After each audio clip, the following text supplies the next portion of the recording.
sais, mais cette période-là, tu sais, je prends le temps de la décrire parce que ça a été très crucial dans mon cheminement d'aujourd'hui, parce que le fait que, tu sais, moi, j'étais responsable du département marketing, puis je me disais, je me voyais dans 10 ans, tu sais, avec cette place-là, puis je me disais, je vais continuer d'augmenter les échelons, puis je vais continuer à, tu sais... Mais là, la COVID arrive, je me retrouve sur le plancher des vaches à nouveau, à refaire des visuels, à faire du montage, à appeler des coachs parce qu'ils ont des problèmes techniques, à vraiment être dans les réseaux à 100%. Et puis... toujours pour le même salaire. Oh oui, toujours pour le même salaire, right? Puis je reviens, mais attends, tu vas capoter.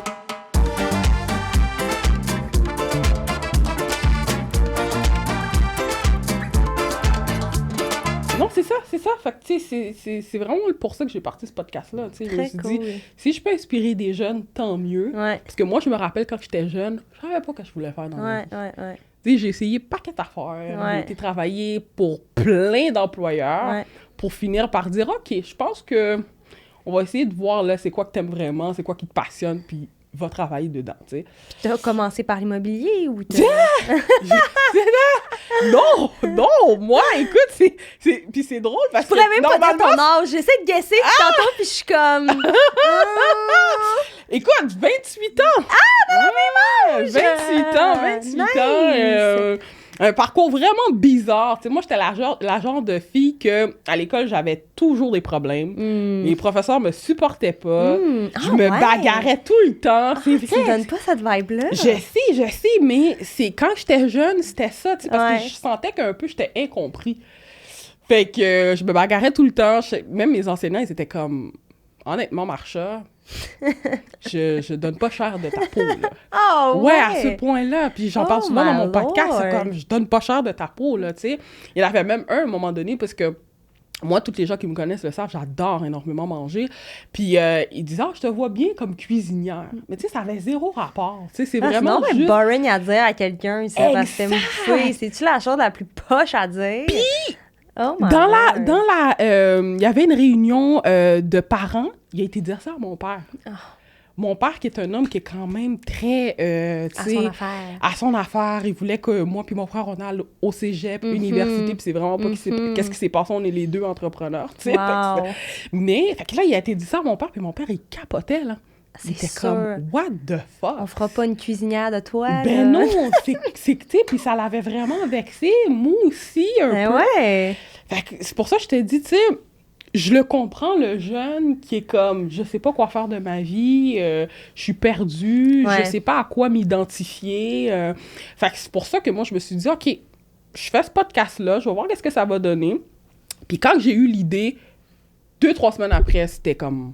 on réalisait le tout pour le faire. Parce que moi, je suis quelqu'un comme ça, c'est que si j'ai une idée puis je la fais pas là, je la ferai jamais. Ouais. T'es intense, ça. Ben, intense, passionné. Oui.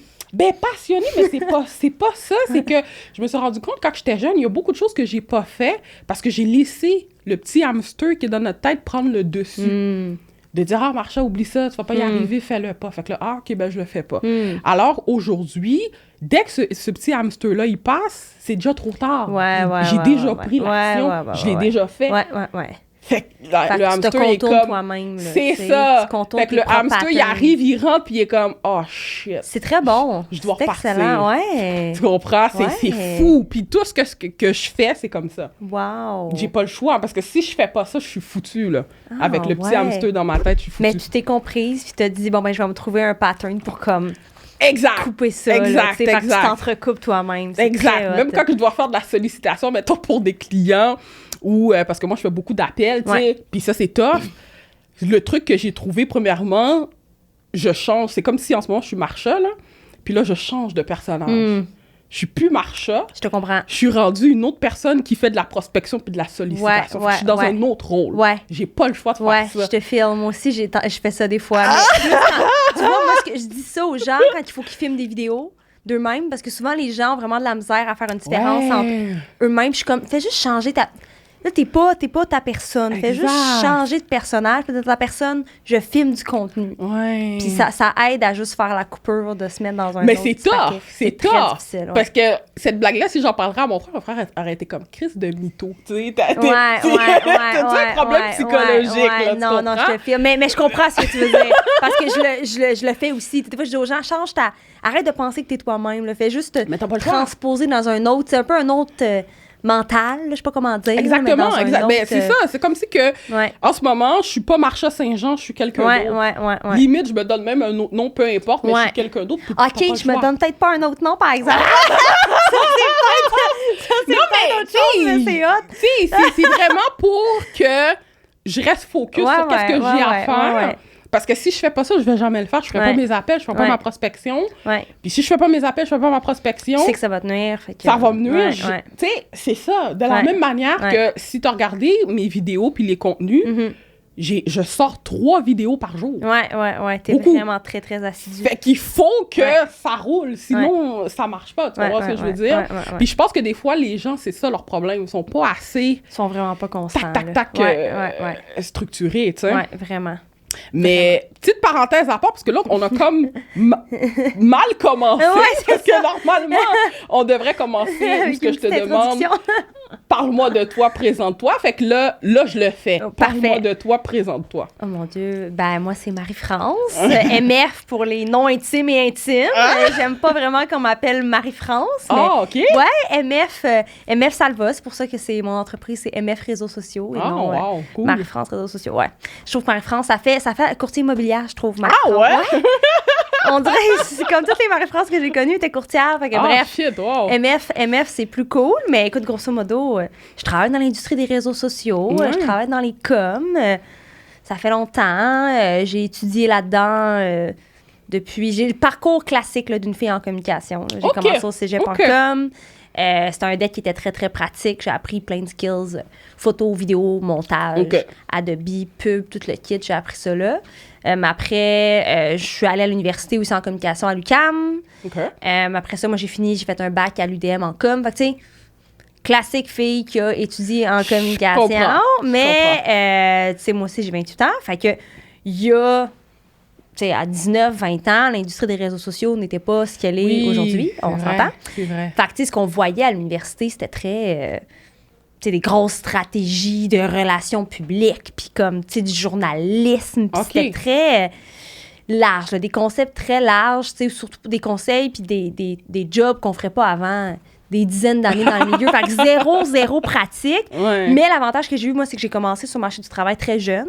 Fait qu'à 20 ans, j'ai eu une opportunité, je travaillais depuis très jeune, mais tu sais, vraiment dans mon domaine, j'ai eu une opportunité à 20 ans dans un centre sportif, dans une manière de centre sportif.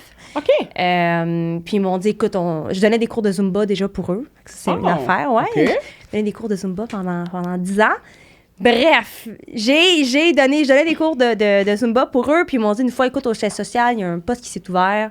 C'est un poste comme développement des affaires, il y a un peu de marketing à faire, de com. C'est un petit siège social, fait que c'est en expansion, ça te tente-tu de le prendre? Poste de cordeau, j'ai 20 ans, je suis comme, c'est la chance du siècle, fait que je prends la job, puis rapidement, tu sais, l'entreprise grossit, le siège social grossit. Moi, j'étais à l'université en même temps, fait que je travaille pas mal, là, tu sais, là. J'avais une couple de jobs, en plus de cette job-là, puis de l'université. Puis, éventuellement, le département marketing qui n'existait pas à l'époque a commencé à prendre la place. Puis quand j'ai fini l'université, on m'a dit, ça te tente-tu de prendre ce département-là? Fait que j'ai accepté, puis j'étais toute emballée. Là, tu sais, j'avais quoi, 24 à peu près, là, quand que j'ai eu fini l'université. Puis on m'a dit, ça te tente-tu de développer ce département-là? Fait que je suis comme, let's go. Les années passent, je me développe une équipe, ça va super bien. J'ai le cœur sur la table pour cette compagnie-là. Puis là, la COVID, ça pointe le bout du nez. Puis ça affecte vraiment les centres sportifs. Ça a été comme le nerf de la guerre. Puis du jour au lendemain, tu sais, juste avant la COVID, je venais de compléter mon équipe, mon département au complet. Ça faisait 3-4 mois là, qu'on roulait, tu sais, comme à pleine capacité. Puis tu sais, je voyais mon avenir avec eux autres là, dans 10 ans. Mais la COVID arrive, on me dit du jour au lendemain, on te coupe ton team. Tu es tout seul, on coupe tout le monde. Fait que là, toutes les gyms sont fermés, toutes les... Ouais. Puis à noter qu'ils ont comme doublé leur nombre de succursales. Il était 6 gyms, puis ils étaient passés à 12 juste avant la COVID. Ouais. Puis je me fais couper mon team juste avant, juste quand la COVID se pointe le bout du nez. Puis là, du jour au lendemain, je me retrouve à tout refaire les tâches du quotidien. Tu sais, comme tout le... Tu sais, 12 pages. Fait que c'est 12 plateformes de réseaux sociaux à entretenir. Puis j'imagine pour le même salaire. Oh, ouais, toujours. Ben ouais. Non, il n'y a pas eu de... Non, souvent, tu sais, ce qui arrive, tu sais, c'est la COVID. Fait que là, tout le monde passe sa job, right? Fait que là, toi, quand t'es la personne qui a gardé sa job, je me souviens qu'on était tous en mode... T'es content. Ouais, j'étais comme, je suis vraiment reconnaissante. Puis, écoute, je suis chanceuse. Là, je me trouvais donc chanceuse de ne pas avoir perdu ma job. Mais pendant cette période-là, je me retrouve justement à tout faire les tâches de tout mon team d'un coup. Ben, c'est ça. Ouais. Mais je me souviens, la journée où ils ont annoncé la fermeture, je pense que c'était des écoles. Puis là, quand j'ai entendu que les écoles fermaient, j'ai fait... Ouais, ça s'en vient. Shit. J'ai dit, c'est sérieux, là. J'étais comme... Pour qu'ils ferment les écoles, j'étais comme...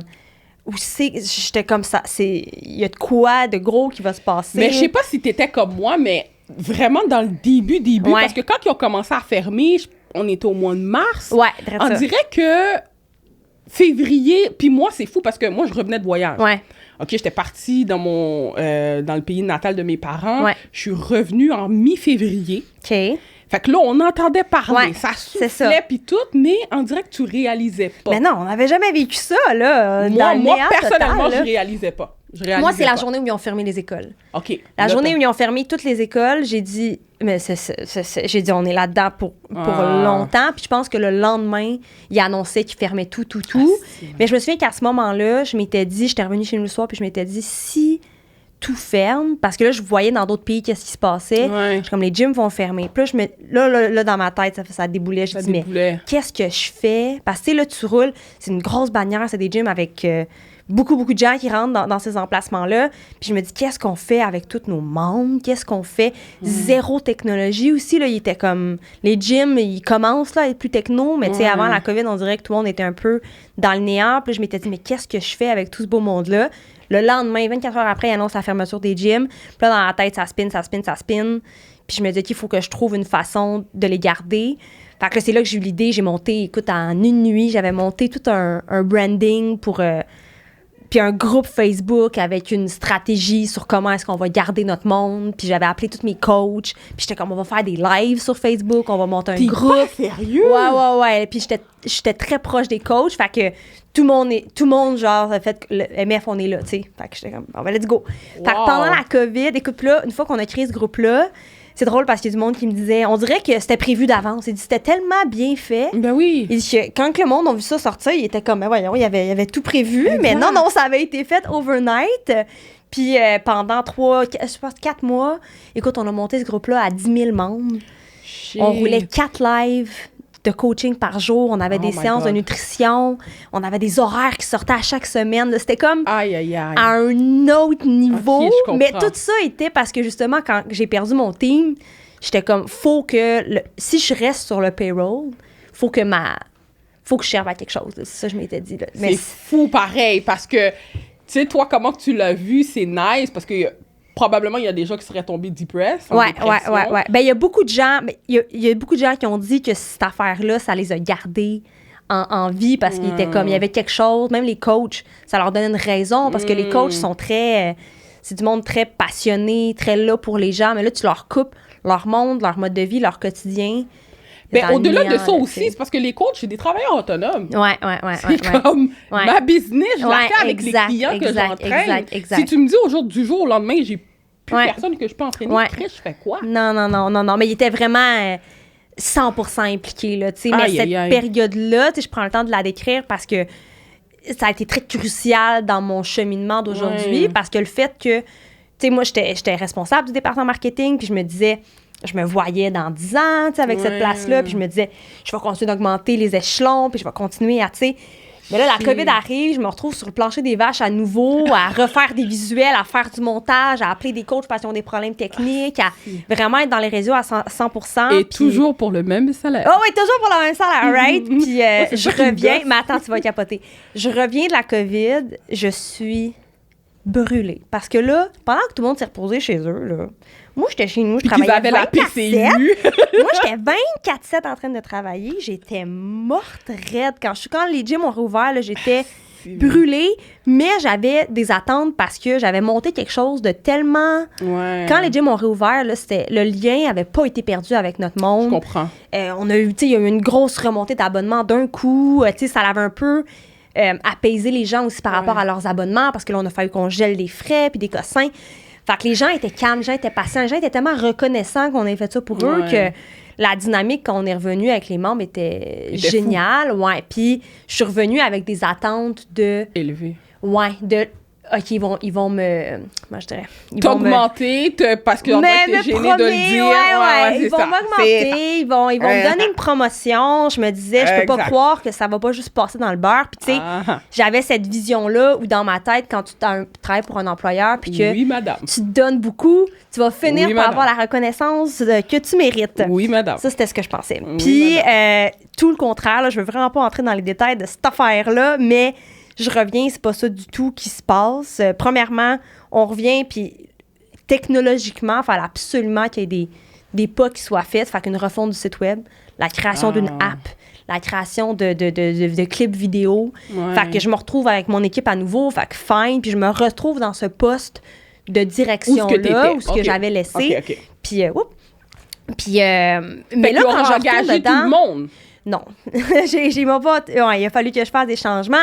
Ça a été très bordélique, là, ce période-là de retour. Il y avait beaucoup de remises en question dans l'entreprise. Puis moi, qui n'étais pas là mentalement, qui était juste brûlée, je n'étais pas là pour toute cette motivation-là de faut qu'on recrée, puis qu'on continue à avancer. Fait que bref, période vraiment difficile pour moi où je me pose beaucoup de questions sur je fais quoi, là? Je retourne directrice, puis là, ils me donnent pas la reconnaissance que je veux. Fait que qu'est-ce que je fais là? Qu'est-ce que je fais ici? Puis avant les fêtes, là, Noël 2020, c'est ça? Ouais, Noël 2020. OK. Non, c'est ça? Non, ça, c'était Noël... 21. Noël, ouais, fait que Noël entre 20 puis 21, je pense. Ouais, c'est ça. Je me fais annoncer une nouvelle par eux qui me scie les jambes en quatre, où ils mettent quelqu'un à ma place, puis... Pourquoi? Écoute, c'est cette période-là qui a été... plein de raisons que maintenant je comprends puis que je t'en paie avec ça puis que tu sais ça m'a permis de me rendre où je suis là, fait que je suis comme mais c'est quoi, ils t'ont congédié, Non, ils considéraient que vu que j'étais très jeune, que j'avais besoin de quelqu'un de plus expérimenté pour prendre ma place puis pour m'aider. Dans le fond, c'était un peu pour supposément me coacher. Puis à ce moment-là, écoute, mentalement, là, psychologiquement, là, j'étais tellement là, j'étais tellement en bas que j'étais comme, je comprends. J'étais comme, je comprends, vous avez raison, j'ai besoin d'avoir plus d'expertise. On m'a marché avec comme, Non, mais parce que moi, la partie où ce que je comprends pas, c'est que tu les as sauvés le cul pendant la COVID. T'es arrivé avec une idée en 24 heures, tu l'as mis en plan d'action. Si c'était pas de ça, ben peut-être qu'en ce moment, il ferait faillite. Fait que c'est là que j'ai comme un peu... Je suis pas surpris de qu'est-ce que tu me dis, parce que j'en connais aussi comme ça pendant la COVID, qu'ils ont travaillé comme des estis de malades, puis pas de reconnaissance. C'est pour ça que tantôt, tu sais, j'avais cette réaction-là, parce que tu le savais, ben oui. Puis moi, l'excuse qu'on disait aux gens que je connais, c'est « Ah, ben là, tu sais, la COVID, on a eu beaucoup de dépenses. On n'a pas eu beaucoup de ventes. Exact. Mais ça va arriver, t'inquiète pas. Puis là, on est rendu en 2022. Puis il n'y a toujours pas d'augmentation. On parle pas trop de la COVID. Tu sais, je veux pas dire que c'est page finie, mais... On a surmonté ça. 100%. Puis je vois toujours pas l'augmentation, puis la reconnaissance, puis tu comprends qu'est-ce qui m'avait été promis, je le vois pas, là. Exact. C'est comme, c'est du gros n'importe quoi. Ouais, c'est du gros n'importe quoi. Puis c'est un peu la réaction que j'ai eue. Je suis partie pour les fêtes, puis j'étais à terre, là. Puis je me disais, qu'est-ce que je fais? Genre, puis j'étais tellement en bas, là, dans mon état mental, là. J'avais pas la drive que je me connaissais d'avoir, là. J'étais juste... Créativement aussi, tu sais, c'est difficile parce qu'on est dans l'industrie créative. Fait que quand notre mental est là, ben tout le créatif en prend un coup. Fait que, en revenant des fêtes, là, je reste dans cet état-là. Puis finalement, j'ai eu une opportunité d'aller dans une autre entreprise, dans une entreprise de technologie. Puis là, je suis comme technologie éducative, dans le milieu de l'éducation. Quel secteur en méga effervescence. Encore aujourd'hui, mais à ce moment-là, il était comme au pic du pic. Fait que j'accepte, c'est un poste de directrice marketing com. Puis là, je me retrouve dans cette place-là. Puis là, je me pogne le bang, là. Tu sais, comme, je me pogne le bang rare, mais une autre période full cruciale dans mon cheminement parce que, encore là, je me posais la même question. Qu'est-ce que je fais? Genre, je reste juste directrice, tu sais, comme directrice marketing, genre, pour le restant de mes jours? Genre, c'est quoi mon next step après ça? Qu'est-ce que je peux faire de plus? Puis comme pendant la COVID, j'avais retouché à tout ce qui était concret. Fait que, tu sais, la gestion de communauté pure et dure, de la création de contenu, tu sais, jaser avec les coachs, créer des trucs avec mon monde. J'étais comme, c'est ça qui me fait triper dans ce que je fais. C'est pas tant de gérer des employés, puis le salaire était bon, là, tu sais, dans l'entreprise de tech que j'avais eu à comparer à ce que j'avais, c'était comme immense, mais je me disais, je fais-tu juste ça, genre, je fais juste enchaîner ces rôles-là pour le restant de mes jours. Puis je sentais que j'avais tellement moins d'impact dans un rôle de directrice que quand je faisais toutes les shit moi-même, tu sais. Fait qu'à ce moment-là, c'est pendant cette période-là où je me pognais le beigne, mais je me pognais tellement le beigne que j'avais le temps de réfléchir. J'avais le temps de réfléchir. Ça a été une période cruciale. Genre, j'écoutais plein de podcasts.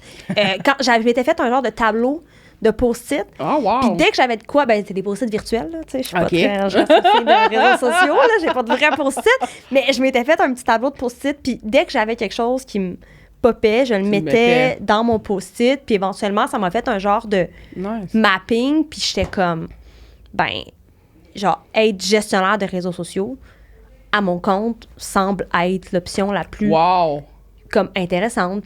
Mais là, j'étais dans un poste de directrice, j'étais bien financièrement, puis là, je me dis, je fais quoi? Puis comme j'avais jamais été en agence de publicité, en agence de marketing, j'avais juste été en entreprise, j'étais comme, faudrait peut-être que j'aille expérimenter ça avant de me lancer. Tu sais, j'avais comme cette réflexion-là que je voulais essayer les agences. Fait que je me trouve une job en agence comme gestionnaire de réseaux sociaux. Puis ça, c'est des postes, pour que tout le monde le sache, là, c'est des postes de bas de gamme en agence.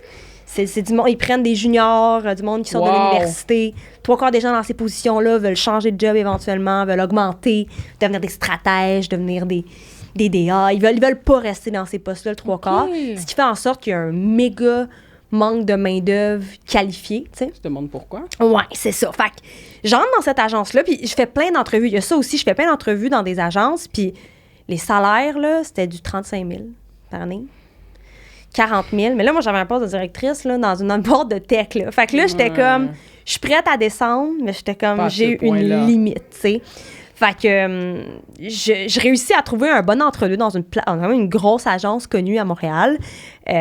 Puis je rentre dans cette agence-là, je m'assois confortablement. Encore une fois, à comparer à ce que je faisais avant, je me retrouve, j'ai plus d'employés à ma charge.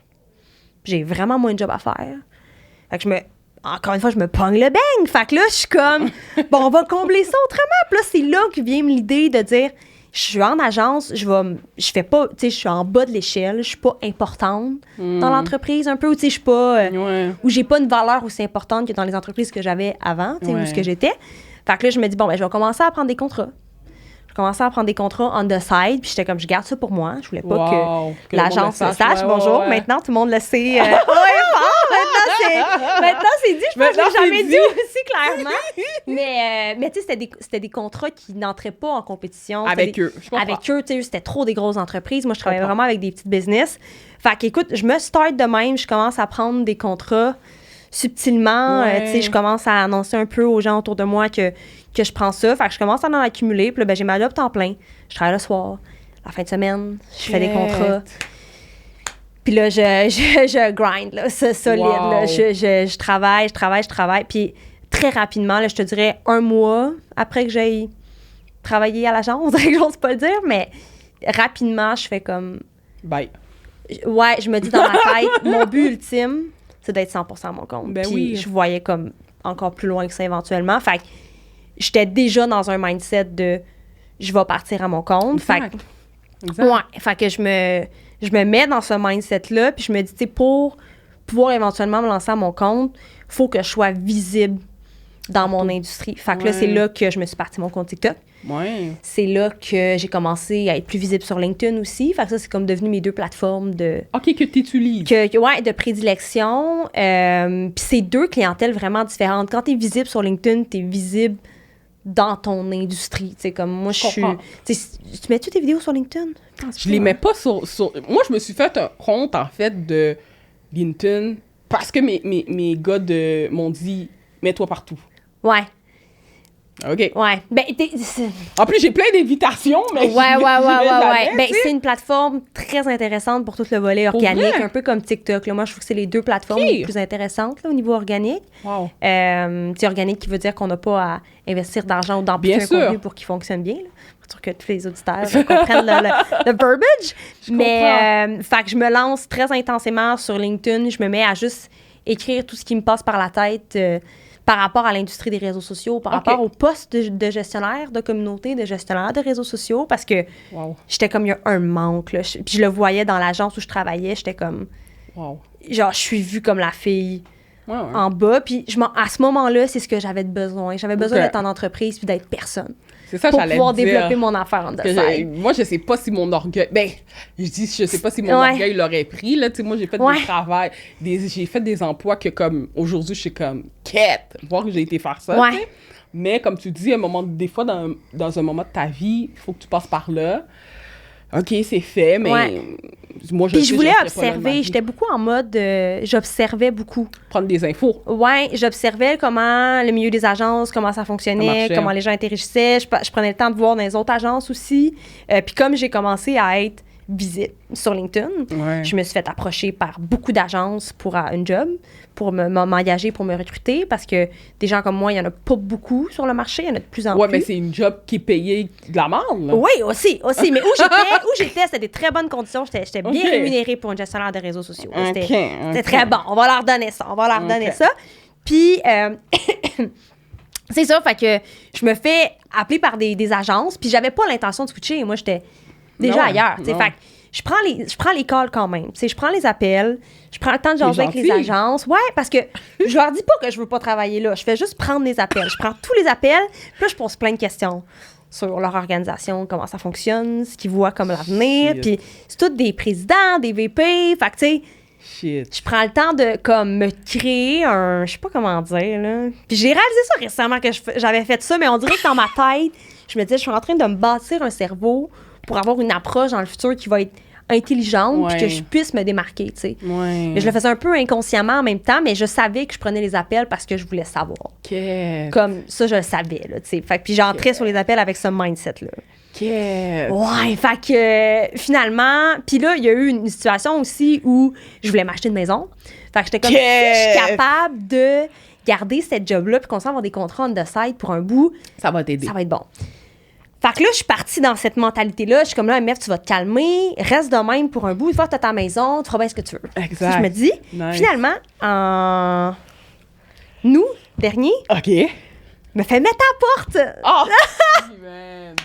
Je me fais mettre à porte par l'agence. Ton spot? Non, parce que ils ont perdu des gros clients. Il fallait qu'ils fassent des coupures. Je comprends. J'ai fait partie de ce lot-là. Est-ce que je pense qu'il y avait peut-être d'autres raisons? Peut-être. Oui, que je pense que oui. J'étais visible aussi. Des fois, je pense que ça dérange. Là. Je pense que ça... Non, beaucoup. Je sais pas pourquoi, mais ça dérange. Surtout, c'est drôle parce qu'on est dans le milieu des coms, on est dans des agences de pub, puis les gens trouvaient ça donc cringe, tu sais, que je sois sur TikTok puis que je fasse du contenu. Puis que... Mais c'est pas ça le problème, c'est parce que l'affaire, tu fais affaire avec des êtres humains. Exact. Qui ont des émotions. Exact. Que comme si je te... Tu sais, puis moi, je le vis aussi, là. C'est comme, moi, je te le dis, là, j'ai des courtiers qui envoient des lettres anonymes à mon directeur d'agence. Écoute, ça va loin, mais là. Non. Mais oui, je te le dis. Mais je te crois pas. Pourquoi? Parce que les courtiers sont comme, cette fille-là, elle parle trop. Cette fille-là, elle est comme trop présente, tu comprends? Oh my God! J'ai même un courtier, je nommerai pas son nom, à un moment donné, il m'écrit carrément, puis il me dit, ah, tu sais, c'est bon tes vidéos, j'aime vraiment ça, mais... pourquoi. Puis c'est après que j'ai su que malheureusement, son client l'a quitté parce que, pour X raisons, je ne sais pas pourquoi. Et ce client-là, il s'est ramassé avec moi. Sauf que moi, quand je prends un client, je ne vais pas nécessairement te demander par qui tu as passé ce travail. Ça ne me regarde pas. Ça t'appartient, puis c'est correct. Tu comprends? Peut-être que je vais savoir que tu as déjà travaillé avec un courtier, mais je te demanderai pas forcément le nom. Ça m'intéresse pas. Fait que là, c'est après que j'ai su qu'il y avait comme un petit irritation de son côté par rapport à ça. C'est pour ça que je te dis, je comprends qu'est-ce que tu dis, mais les gens, on travaille avec des humains. On a des collègues qui sont des humains, des envieux, des jaloux. C'est avec ça qu'on fait affaire. Puis je pense que j'ai jamais réalisé jusqu'à quelle extension ça pouvait se rendre. Mais avec mes expériences de travail, j'ai réalisé que ce feeling-là, que moi, je ne ressens pas du tout envers autrui, comme que il y a beaucoup de gens qui peuvent avoir ce feeling-là, mais on dirait que j'ai jamais pensé que ça pouvait exister. J'étais comme, mais non, mais on fait tout dans notre intérêt à nous, personnellement. Moi, je te dis, moi aussi, j'étais comme ça. Moi, là, limite, là, des fois, quand je recevais des commentaires, que ce soit de mes collègues ou peu importe, ça pouvait même mettre juste un nobody que je connais pas puis qui me fait un commentaire méchant. J'avais envie d'aller dormir dans mon lit puis de m'enrouler là. Parce que ça m'affectait. J'étais comme, moi, je suis là pour les bonnes raisons. Je veux aider le plus de personnes possible. Puis parce que aussi, je trouvais que dans le domaine des courtiers immobiliers, il y en a pas beaucoup qui disent les affaires cash puis qui sont honnêtes. Fait que moi, j'ai comme envie de changer les choses. Puis là, de réceptionner des gens qui disent des affaires vraiment méchantes, là. Vraiment, je te là. crois. Là, t'es comme... OK, mais là, je pense qu'ils ont peut-être pas compris le message que... Je te le dis, là, dans les débuts, là, mes caméramans, ils étaient comme « Marsha, calme-toi, là. C'est comme, c'est normal, ça fait partie des réseaux sociaux. Tu sais, t'as décidé qu'on te voit, t'as décidé de faire des vidéos. Ça fait partie de la game. Puis aujourd'hui, presque 2 ans plus tard... Honnêtement, t'es tellement passé, je suis rendue ailleurs, tu comprends? Même des fois, qu'est-ce que je fais? Je lis le commentaire, puis je réponds câlisse en vidéo. Limite pour émuler la personne, mais c'est vraiment juste pour te montrer que absolument. You don't give, là, tu sais. Puis c'est correct aussi, là, tu sais, dis souvent, quand tu commences à publier sur les réseaux sociaux, de faire comme si t'étais déjà populaire, parce que c'est la seule approche qui fonctionne vraiment, là, tu sais, d'avoir une approche déjà très d'aplomb, de pas commencer gêné, de prendre sa place, de vraiment... Mais c'est pas facile. Y aller all-in, c'est vraiment pas facile. Parce que là, tu me vois, là, Marsha a l'air mais au début, c'était vraiment pas ça, là. Mais moi, je te dirais que, mettons, niveau réseaux sociaux, ça s'est fait naturellement, mais niveau personnalité, tu me sembles avoir une personnalité comme ça, toi aussi, c'est là, je pense que je dérangeais plus, parce que... Tu sais, comme je te dis, je fais toutes des choses avec une bonne intention puis un très, très bon fond, mais je suis très intense, je suis très passionnée, je suis toute là où je suis pas là. Je suis là à 100%, puis ça, ça dérange. Puis j'aimerais donc ça, pouvoir être là à 50%. Des fois, j'étais dans des meetings, puis je me disais, tu sais, encore aujourd'hui, là, je me dis... Mais aujourd'hui, je me le dis plus parce que c'est ma business, puis je m'en fous, mais je me dis des fois, tu sais, j'aimerais ça juste être là. Tu sais, comme du monde, sont là à 50, tu sais, sont pas là à 100, mais moi, j'ai pas le choix. On dirait que c'est automatique, je suis dans le gaz où je suis pas là. Je suis pas capable d'être en entre-deux. Fait en entreprise, c'était vraiment difficile parce que c'était tout le temps de... Puis je sentais que je me faisais juger par rapport à ça. Fait que j'étais tout le temps en train de gérer les attentes des autres, puis me calmer moi-même. Mais là, en même temps, j'étais pas capable de me calmer. Puis là, quand j'étais trop intense, non, je recevais pas la reconnaissance non plus qui venait avec. Fait que ça me créait beaucoup de frustration. Mais en même temps, j'en voulais pas. Tu sais, de la reconnaissance, j'en voulais pas. Fait que c'était plein de mixed feelings mais même quand si j'étais en entreprise. qu'on cherche pas nécessairement la reconnaissance, puis on s'en fout, mais c'est quand même bien, une fois de temps en temps, de dire, écoute, non, j'ai vraiment aimé ton travail, etc. Oui, tu n'auras peut-être pas d'augmentation, mais au moins, l'employé, il sent que comme tu n'es pas un numéro, je ne l'ai pas utilisé, c'est vraiment... Tu sais, gars, je te remercie. Mais j'avais ce feeling-là juste en entreprise. Depuis que je suis à mon compte, je ressens zéro un besoin de validation. Je dis, ma seule validation, c'est mes résultats, puis c'est mes clients, puis c'est les résultats de mes clients, puis j'ai pas besoin de ça, mais en tout cas, c'était très malsain, là, mon rapport avec l'autorité, là, c'était très... Ah ouais? Ouais! J'ai vraiment de la misère à avoir quelqu'un en haut de moi qui me dit quoi faire, d'autorité. Moi aussi, je suis comme ça! C'est ça, là, tu comprends? J'avais vraiment de la misère. Moi, c'est du n'importe quoi, mon affaire, là. Fallait que tu sois en collaboration avec moi. T'sais, quand tu travailles avec moi, il faut que tu sois bref. Collaboration aussi, puis tu sais, moi, qu'est-ce que j'avais de la difficulté? Peut-être tu vas me dire, Marsha, t'abuses, là. Mais ce que moi, j'avais beaucoup de difficultés, c'est, mettons, quelqu'un qui est pas compétent, qui est mon patron, puis en plus, c'est ça. Ouais. Moi, j'ai beaucoup de difficultés avec ça. Prends-toi pas pour un autre, là. Ouais. Tu vois ce que je veux dire? Exact. Comme, reste à ta place. Exact. C'est ça. Moi, ça, tu sais, puis le 3/4 des patrons, tu sais, ça prend vraiment pas les mêmes skills pour être un boss que, dans le fond, tu sais, pour moi, les patrons, aujourd'hui, c'est un skill particulier, mais c'est pas... Puis ton team a un skill qui ne vaut pas moins que toi en tant que patron. C'est un skill que tu as besoin pour faire fonctionner ta machine. Exact. Fait que si tu te prends au-dessus du monde, tu vas pas réussir à faire fonctionner ta machine à la fin de la journée. Peut-être avant, ça marchait, peut-être. Ah ouais, mais aujourd'hui, ça le fait mais aujourd'hui, ça fonctionne pas. Ça le fait pas. Tu sais, j'ai l'impression que même des fois, quelqu'un va peut-être être prêt à aller travailler pour quelqu'un, même si il est moins bien payé, mais il sent qu'il fait partie de la famille, il sent qu'il y a une reconnaissance, il est confortable, il est à l'aise. Il va dire, OK, je suis prête à perdre 10 000, 15 000 $ que peut-être l'autre m'aurait donné. Exact. Mais l'autre, je suis pas confortable, tu comprends? Je pense que ça dépend des personnalités, comme tu dis, des gens. Je pense, mais c'est maintenant, à cette époque-ci, il faut vraiment que les patrons prennent un 2 minutes. Prennent un 2 minutes, puis ne se voient plus comme... les boss de quelque chose. Comme j'écoute Suits, là, depuis j'ai commencé Suits. J'adore cette émission-là. Puis, des fois, ça me fait capoter. Tu sais, comme avant, j'écoutais ça avant la COVID. OK. Puis, tu sais, il y a quelques années, puis je voyais... Tout ce que je voyais dans ma tête, c'était quand même normal. Mais maintenant, je regarde la relation entre les patrons et les employés dans la série. Puis, je suis comme, oh my God, aujourd'hui, quelqu'un ferait ça, puis il serait sur TikTok, là, puis il se ferait ramasser. Là, tu peux plus... tu peux plus gérer tes employés comme avant. Mais même s'il y a du changement dans les entreprises, le changement, il est lent. C'est pas partout comme ça. En tout cas, de ce que je vois puis de ce que j'entends encore, c'est encore beaucoup comme ça dans les entreprises. Mais tout ce qui arrive, c'est que besoin de recrutement, il manque de staff, ils sont pas capables de garder leur monde, problème de rétention. Fait que c'est loin d'être terminé, tout ce combat-là. Puis moi, j'ai... Tu sais, comme quand je me suis fait foutre à la porte, parce que c'est là qu'on était rendu. Je me suis fait foutre à la porte en août. Je suis sortie de la bâtisse après avoir Attends, mais petite parenthèse. Oui. Est-ce qu'au moins, avant que tu te fasses mettre dehors, tu as eu le temps d'acheter la maison? Non. That's the thing. Ouais, c'est ça. Exact. Ouais. Fait que j'étais bien débinée. Puis je pense que c'était ça qui venait me chercher plus. Ouais, je comprends. J'en avais rien à foutre, là. C'est pour ça que j'ai dit parenthèse, tu comprends? J'étais vraiment en beau Parce maudit. que, tu sais, si tu restes dans une job, justement, pour ce projet-là, puis qu'on te fout dehors, t'as même pas le temps d'acheter la maison. Exact. Puis en plus, nous, en tant que travailleur autonome, c'est tough en plus, là.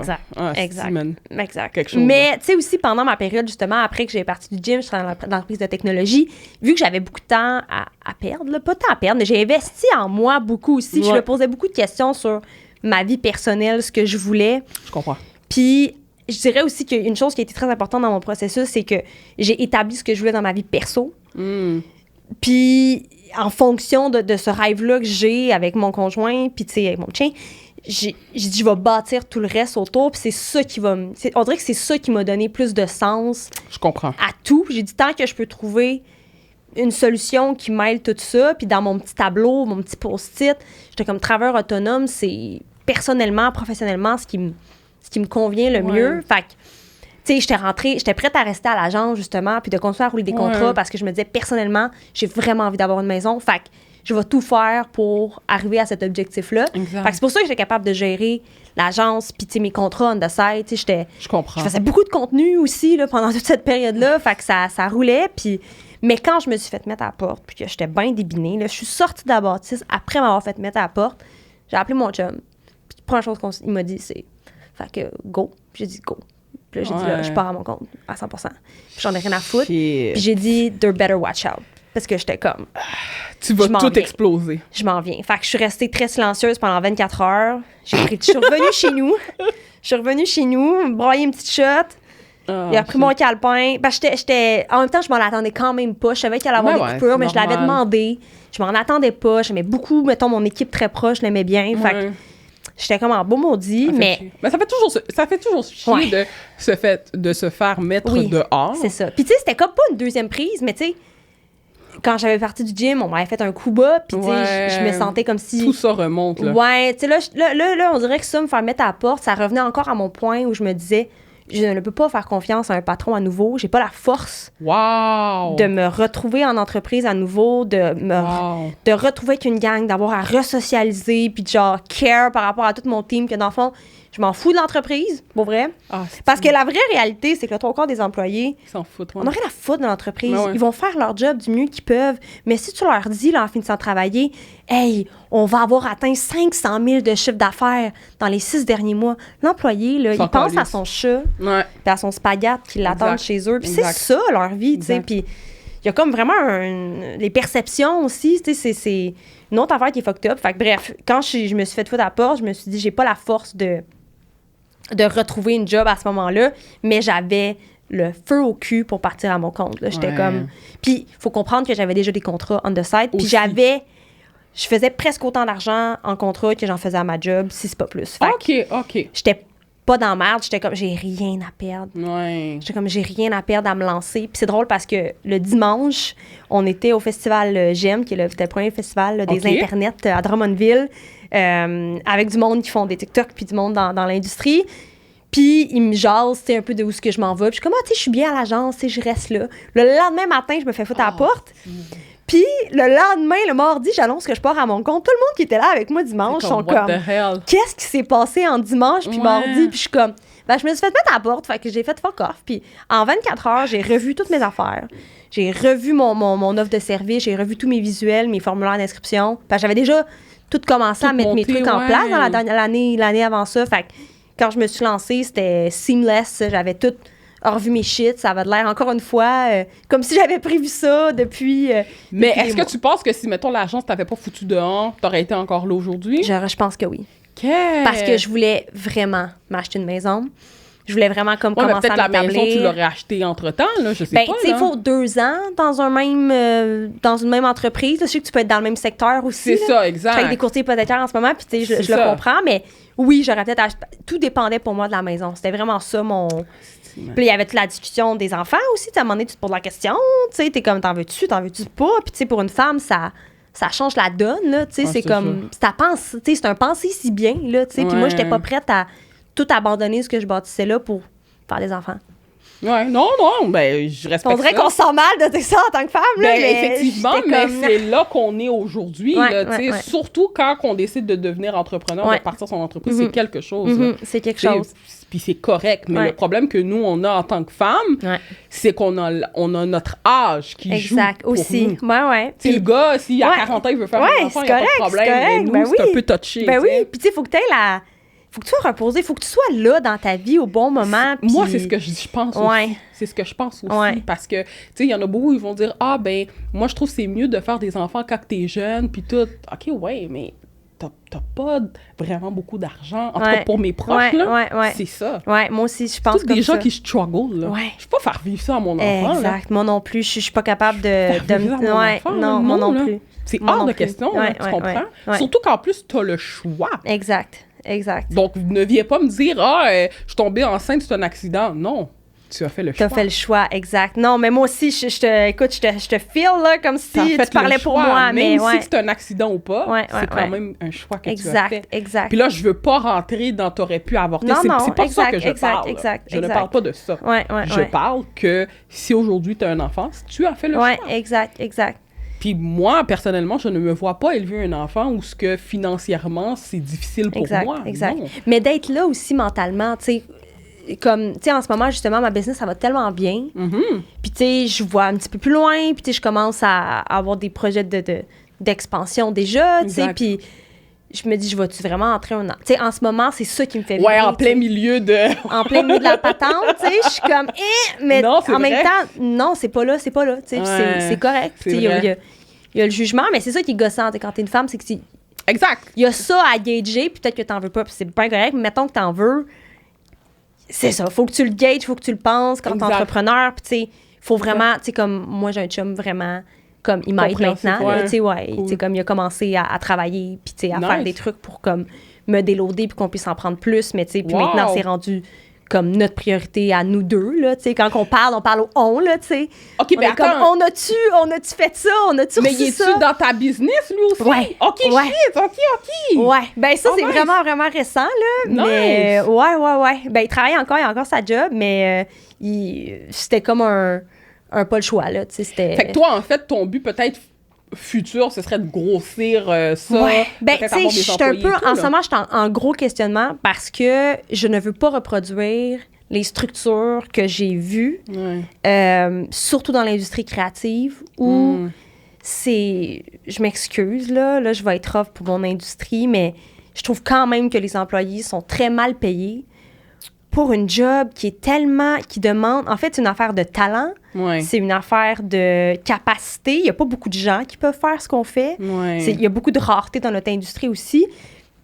Fait que je trouve que pour toutes ces raisons-là, de ne pas payer ses employés, puis que l'agence ramasse du 130, 140 $ de l'heure, puis que l'employé, tu le payes 30 $, il y a un gap que je ne comprends pas. Oui, je comprends. Il y a un gap que je ne comprends pas, puis dans mon industrie, les gens auraient avantage. Mais moi, je le comprends. Tu le comprends? Je le comprends parce que, je te donne un exemple concret. OK? Moi, si, mettons, puis, tu sais, les gars qui s'occupent de mon contenu, là, ils n'arrivent jamais à comprendre quand je leur dis ça. Si, mettons, je paye pour, je sais pas, un plan marketing. Mettons, j'ai payé $1. Il faut que ce plan marketing-là, en bénéfice, me ramène 5, 6, 7 $. Si ça ne me ramène pas ça, je pourrais pas payer ma secrétaire. Je pourrais pas peut-être engager une autre personne qui va travailler avec moi. Je ne peux pas arriver kiff-kiff sur mes bénéfices. Ça ne fonctionne pas. Il faut que ma marge de profit soit quand même assez grande qui va me permettre de payer mon Mais monde. tu sais, ce que tu dis, c'est super important. J'ai l'impression que les entreprises, c'est beaucoup comme ça aussi. Là. OK, il y en a peut-être qui sont beaucoup plus avares que la normale. Mais en règle générale, si tu le penses pas comme ça, ce qui va arriver, c'est qu'à un moment donné, tu vas appeler ta secrétaire ou tu vas appeler ton employé, puis tu vas lui dire, écoute, ce mois-ci, je suis pas capable de te payer. Mais je trouve qu'il y a beaucoup d'entrepreneurs qui sont gourmands. Oui, c'est ça que je te dis. Il y en a qui exagèrent. Il y en a beaucoup, vraiment, je trouve, qui exagèrent. Qui sont vraiment... Non, c'est trop, là. Puis, tu sais, je trouve que c'est peut-être trop socialiste de ma part de dire ça, mais tu sais, un genre de partage, un plus grand partage de la richesse, je comprends. Ce serait à l'avantage de tout le monde. Puis, dans notre industrie, l'affaire qui arrive, c'est que beaucoup de l'argent, justement, qui est là en... Tu sais, comme tu dis, justement, de faire, tu sais, pour te rendre aux 6-7 $, mais tu sais, ça permet pas de payer la secrétaire. Ce que ça permet de payer, c'est des bureaux immenses avec des... Tu sais, pour avoir l'air d'une agence super trendy. Je comprends ton point. C'est une industrie un peu spéciale, tu sais. Puis je comprends ce que tu dis parce que je travaille avec des courtiers hypothécaires, des courtiers immobiliers, je travaille avec des comptables, puis ils ont toute cette mentalité-là, tu sais. Puis, mais dans l'industrie Mais toi, tu le vois pas comme ça? C'est parce que dans notre industrie, je pense que c'est un peu différent. OK. Puis notre industrie est différente parce que c'est tellement pas... Je sais pas comment dire, là, mais c'est tellement du travail collaboratif entre talents. C'est un peu comme si toi, tu travaillais avec un autre courtier puis vous êtes en collaboration. Il n'y a pas de rapport. Tu sais, c'est vraiment... Tout le monde a un rôle important dans l'industrie créative pour arriver au projet final. Je comprends ça. Puis le fait qu'il y ait une classification de « toi, tu mérites plus que l'autre », tandis que l'autre, c'est son design que tu vois sur la fiche. Puis l'autre a juste comme... gérer je sais pas quoi, était là juste pour gérer le client, ou même là, c'est pas un bon exemple, mais il y a un partage des richesses qui n'est pas, selon moi, égal. Qui... OK. Ben, je te donne un autre exemple. Est-ce que toi, mettons, tu devrais être c'est ton entreprise, t'es le patron, faire le même salaire que un de tes employés, peu importe la tâche qu'il fait. Est-ce que tu devrais ça? Qu'est-ce que tu faisais, mettons, que je ferais n'importe quel autre job? Tu sais, comme, mettons, je te donne un exemple. En ce moment, tu sais, je suis en train, justement, de réfléchir à, tu sais, comment est-ce que je pourrais scale cette business-là, parce que vraiment, ce qui m'énerve, c'est de devoir dire non à des mandats, puis ça m'est arrivé souvent depuis puis ça me gosse. Je suis comme, puis là, j'essaie de réfléchir à, tu sais, qui j'aurais besoin pour que ça fonctionne mieux. Mais, tu sais, les gens avec qui j'aime collaborer, c'est du monde qui sont souvent des pigistes également. Puis, tu sais, puis, tu sais, les pigistes, ils chargent ce qu'ils veulent aux clients, puis leur talent, puis, mettons, les heures qu'ils mettent valent la même chose que ce que moi, je donne à la fin de la journée. Fait que, tu sais, le fait qu'on puisse... Puis il y a beaucoup, maintenant, tu sais, 3/4 des mandats que je prends avec d'autres gens, ce sont tous des pigistes. Puis on travaille en collaboration sur un projet pour arriver à quelque chose. Ça, c'est très utopique, là, comme façon de voir les choses. Il va toujours avoir des agences, mais je pense qu'à l'interne, il y a vraiment... dans les agences, je sais pas, un manque de transparence par rapport à qui fait le plus de cash, pourquoi t'en fais plus. C'est tout le système de capitalisme qui revient, là. Ma façon de voir les choses est très utopique, là, dans le sens où, moi, j'aimerais ça que n'importe qui que j'engage, genre, les gens que j'engage, c'est du monde qui ont du talent, puis on n'a pas le choix d'avoir du talent pour faire ce qu'on fait. Fait que, genre, tant qu'à avoir du talent que moi, je n'ai tout simplement pas, puis c'est pas un skill que je peux nécessairement apprendre, t'es juste né pour faire ça. Je veux que tu sois capable d'avoir de la richesse autant que moi, je peux en avoir, tu sais. Je comprends. Fait que on dirait que c'est plus ça, puis si éventuellement je scale la business, je voudrais juste pas retourner dans ce modèle-là où je profite du talent de quelqu'un. C'est vraiment... Je comprends ce que tu dis. Non, je comprends ce que tu dis, puis t'as raison. Je dis pas que t'as tort, t'as vraiment raison. Mais moi, où ce que je trouve que ça accroche, c'est que moi, puis la peur que moi, j'ai présentement, là, je pourrais engager des gens, mais j'ai comme peur. Que comme, je t'engage, tu comptes sur moi, t'as un loyer à payer, tu une autre raison pour laquelle, oui, c'est ça, puis que du jour au lendemain, j'arrive puis je te dis, je suis pas capable de te payer. Exact. Fait que c'est pour ça que je te donnais cet exemple-là, que quand que je parle à mes gars de marketing, je suis vraiment sévère. C'est que, ça me coûte tant pour mon marketing, faut que ça me rapporte. Si ça ne me rapporte pas, je tire la plug. Exact. Puis, on va trouver quelque chose d'autre qui fonctionne parce que en ce moment, j'ai une entreprise. Je me considère pas comme travailleur autonome. Je considère que Marcha, en plus, je t'ai incorporé Marcha, Saint-Jean Inc., est une entreprise. Elle doit regarder ses dépenses et ses revenus. Et là, ça revient. Puis ce qui est nice, c'est que moi, j'ai la conception un peu capitaliste. Là, toi, t'as... Non, mais c'est correct. Conception créative, là, mais fallait bien, la fille qui est en créant. C'est correct, tu comprends? C'est correct, il n'y a pas de problème avec ça. Mais tu sais, par exemple, un modèle que je trouve intéressant, c'est justement les boîtes de courtier immobilier. OK. Un genre de Remax que leurs courtiers font de l'argent, tu comprends? Mais il y a beaucoup ça dépend de si le courtier va grinder pour sa propre business. C'est comme si tout le monde a sa micro-business dans la business. Exact. C'est un modèle, ça, là, que je trouve vraiment intéressant parce que c'est pas une affaire de... Parce qu'en ce moment, les agences, c'est vraiment des boss qui ramassent la palette, puis une gang de gens qui font tout le travail créatif. Puis t'as rien. Puis qui ont des salaires corrects, là, mais qui pourraient faire beaucoup plus. Mieux, mais c'est ça. Mais c'est parce que nous aussi, tu sais, on est travailleurs autonomes. Exact. Tu sais, mais moi, je pense que mettons, le monde dans notre industrie serait game d'être travailleur autonome. Ah, OK, quand même, OK. Puis il y a plus en plus de gens que je vois qui s'en vont vers la vie de pigiste, puis qui se font engager. Même en ce moment, le 3/4 des agences, ben non, là, ça, c'est une statistique, il n'y en a pas à prendre en considération, mais il y a des agences à Montréal qui n'ont pas le choix d'engager une majorité de pigistes dans leur équipe parce qu'ils ont des difficultés de recrutement. Parce que maintenant, les gens dans mon domaine, on a pu... Vends-nous pas la table de ping-pong, vends-nous pas un 5 à 7 super hipster, on en a rien à foutre. Genre, on préfère être avec notre famille pour le 5 à 7. Comme, dis-moi pas qu'on fait des meetings avec de la bière puis on mange du popcorn. C'est pas ça, là. C'est pas ça qu'on... On a une comme job, tu l'as dit aussi, c'est parce que vous voulez être bien payé pour le service et le travail que vous faites. Là. Moi, il n'y a rien qui me... Tu sais, dis-moi pas, on va prendre ton samedi matin pour aller bruncher en équipe. Je suis comme, tu me payes-tu pour aller bruncher? Non! Mais ça, OK, c'est tout le monde. Ça, c'est tout le monde. Oui, je sais, mais en agence, il y a comme un sentiment de... Tu fais partie de quelque chose de cool. Tu sais, quand t'es en agence, you're cool. Mais maintenant, avec la COVID, surtout, je trouve que ça a changé, ce shift-là. Les rédacteurs, les directeurs artistiques, les graphistes, les monteurs, on n'a plus besoin, on n'a pas envie, en fait, d'avoir ça. Fait que, plus en plus, mon industrie est en train de shifter. De changer. Fait que pour ça qu'il y a beaucoup d'agences qui struggle, puis qui, premièrement, il y en a beaucoup qui vont prendre le temps de grossir tranquillement, parce que tu peux plus avoir de l'expansion comme avant, puis juste engager... C'est comme quand la pub a commencé, là, t'engages plein de monde à bas salaire, t'es mis dans une salle pour un brainstorm, celui qui a la meilleure idée, bon, mais c'est ça qu'on fout sur le billboard, tu sais. Tu peux plus avoir la vision d'usine créative. C'est vraiment une industrie maintenant qui, tu sais, c'est des individus, comme la création, c'est deep, c'est intense, c'est fatigant, ça demande du talent, ça demande de l'expérience, je sais pas, c'est... Mais à ce moment-là, toi, comment tu te vois avec ta business de pouvoir engager des gens? Tu sais, c'est touché. Est-ce qu'on y va salarié? Est-ce qu'on les engage à titre travailleur autonome? Ça pourrait se faire aussi. En ce moment, c'est plus ça. OK, parfait. C'est plus ça. Puis, tu sais, il y a plein de gens aussi. Justement, il y a une fille que je connais qui étudie en graphisme. Puis, dans son cours de graphisme, il lui explique les deux options. Wow! Soit qu'ils peuvent devenir consultants, pigistes, soit qu'ils peuvent travailler en agence ou en entreprise. Puis, ils voient les avantages puis les désavantages des deux. Mais je trouvais ça cool. Je suis comme, tu sais... Puis, je sais que les graphistes, puis je sais pas dans les autres secteurs, là, ce serait à regarder, mais je sais que ça fait longtemps qui expliquent qu'ils ont ces deux options-là dans cette industrie-là, mais c'est pas comme ça. Tu sais, en communication, mettons, à l'université en ce moment, on va jamais t'expliquer la possibilité de devenir pigiste. Ce qu'on t'explique, c'est... Puis moi, c'est pas ça que je pensais quand je suis sortie de l'université. J'étais, faut que je me trouve un job de directrice. Puis mon but, c'est de devenir directrice de département, travailler pour des grosses entreprises, monter les échelons en entreprise, devenir CMO. C'était ça qui me...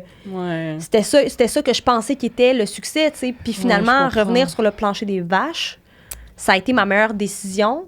Parce que maintenant, c'est ce qui me donne le plus de succès, tu sais. Puis je peux pas croire que je fais tout l'argent que je fais aujourd'hui, puis que je suis sur le plancher des vaches, puis j'ai une job de gestionnaire de réseaux sociaux, qui en agence, les gens sont payés entre 60 000 max là, par année, là, tu sais, puis qu'avant, j'avais une job de directrice. Je faisais un peu plus que 60 000. Là. Je faisais un petit peu plus, mais vraiment moins que ce que je fais en ce moment. Je comprends.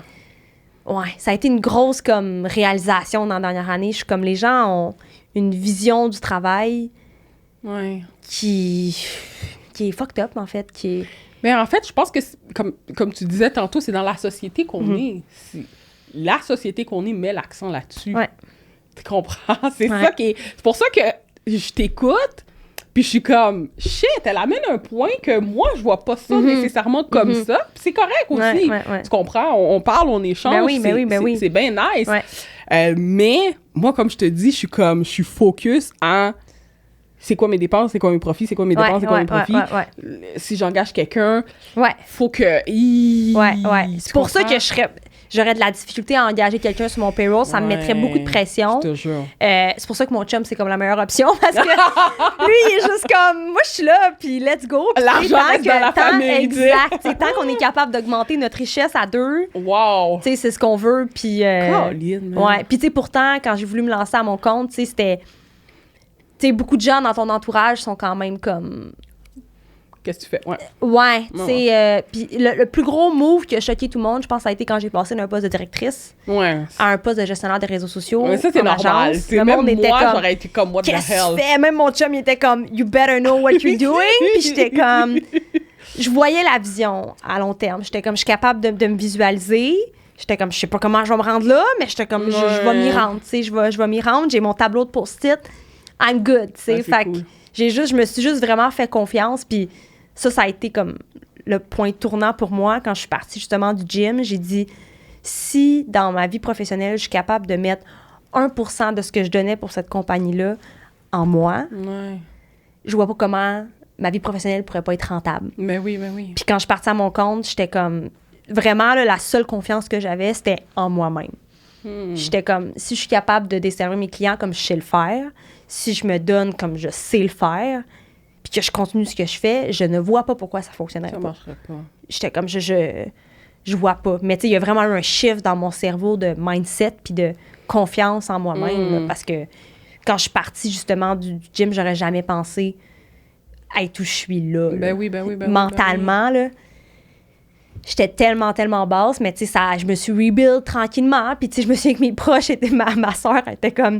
Qu'est-ce que tu... Tu sais, des fois, elle m'écoutait parler, puis elle avait envie, tu sais, de me foutre une claque en arrière de la tête parce qu'elle n'en revenait pas comment je me diminuais dans mon discours. Elle était comme, peux-tu croire que t'es en train de te parler comme ça, tu sais? Genre, c'est pas toi, là, tu sais. Puis j'étais comme... Ouais, tu penses? Quoi? Tu penses? Ouais, que c'est pas moi? Mais je me suis rendu compte à un moment donné... Juste en me rebuildant tranquillement qu'effectivement, c'était pas moi. Puis que, tu sais, toutes les parcelles de qui je suis, il faut absolument que je l'embrace à 100%. Puis il faut que je me trouve un job puis une carrière professionnelle qui me permet de fill out tout ce que je suis. De plus travailler pour un employeur qui me demande d'agir d'une certaine façon, qui me demande de me calmer. Aujourd'hui, je vais jamais... Il n'y a aucun de mes clients qui vont me dire de me calmer. Là, tu sais, quand je suis énervée, ils sont comme...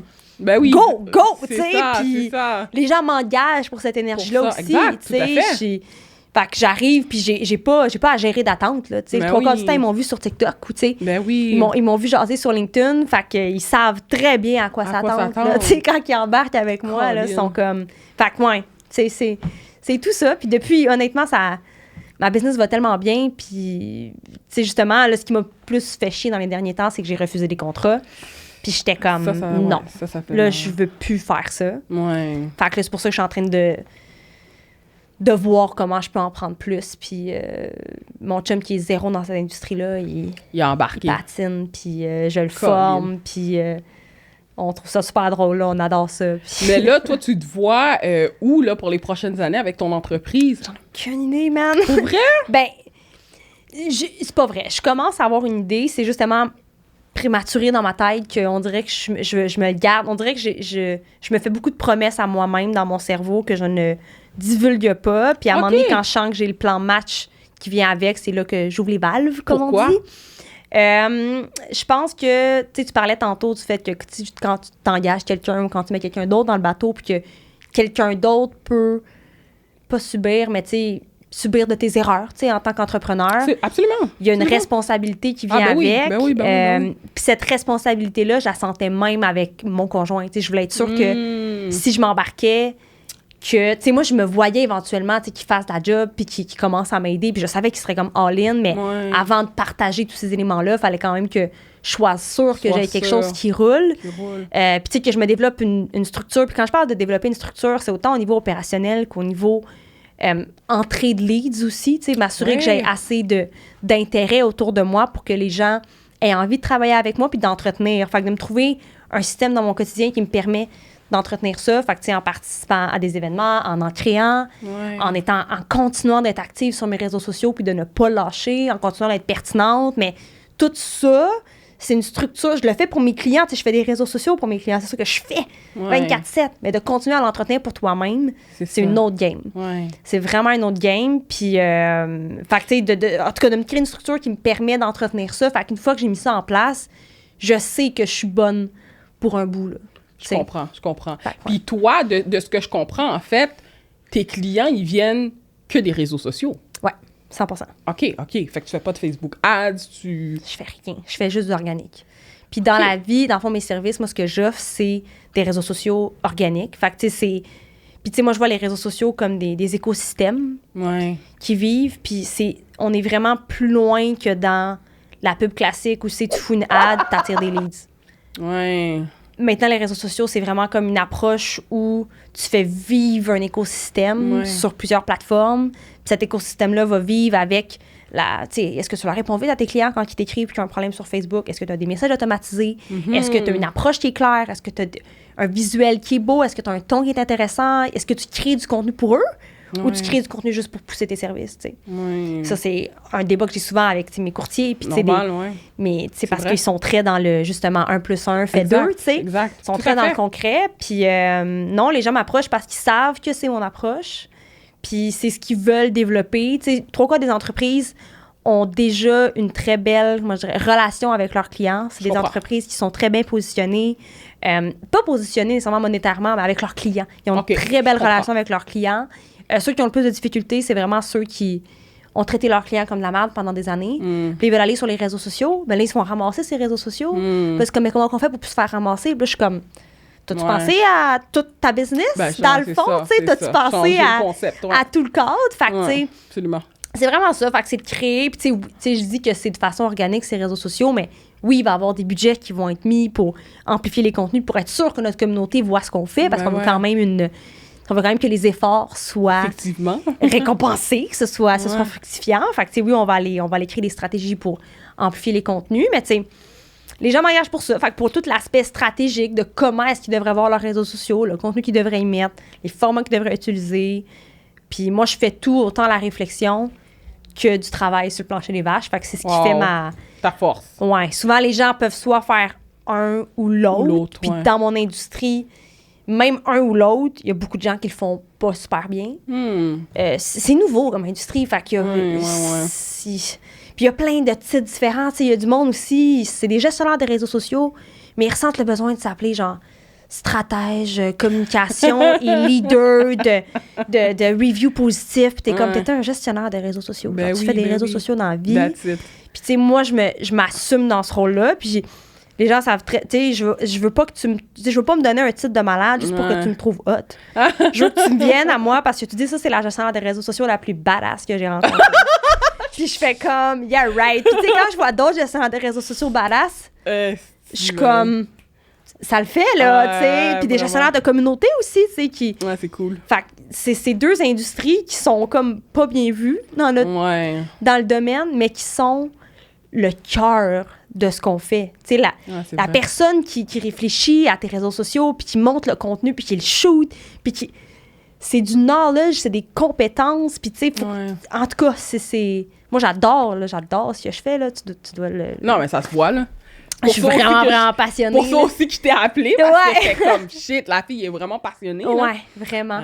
Mais j'y ai fait ma propre définition de ce que je pense des réseaux sociaux. Puis, tu sais, justement, cette période-là de la COVID, où, tu sais, j'ai retourné sur le plancher des vaches, puis que j'ai fait la job, puis que j'ai reconnecté avec la communauté, puis que j'avais donc une bonne relation avec les employés, puis c'est ce qui faisait en sorte que quand j'ai foutais devant la caméra, il était dynamique, puis qu'il était dedans, puis la hype, la cheerleader en arrière, c'était moins, tu sais, fait j'étais comme, il y a un gros volet technique dans ce qu'on fait, mais il y a un gros volet humain, tu sais, comme les employés pour les entreprises pour lesquelles je travaille, il y a vraiment un bound, là, tu sais, il y a vraiment, tu sais, quand je m'en vais shooter, le monde sont excités, comme, le monde out, tu sais, comme on a du fun raide, les employés repartagent tout ce que je fais, tu sais, puis ça, c'est plus loin que juste de rendre service à l'entreprise, puis de faire 1 + 1 fait 2, ça crée un sentiment d'appartenance à l'entreprise, ça crée les gens le remarquent aussi, leur communauté, ils remarquent qu'il voit de la synergie entre le monde, fait que, tu sais, j'ai créé ma propre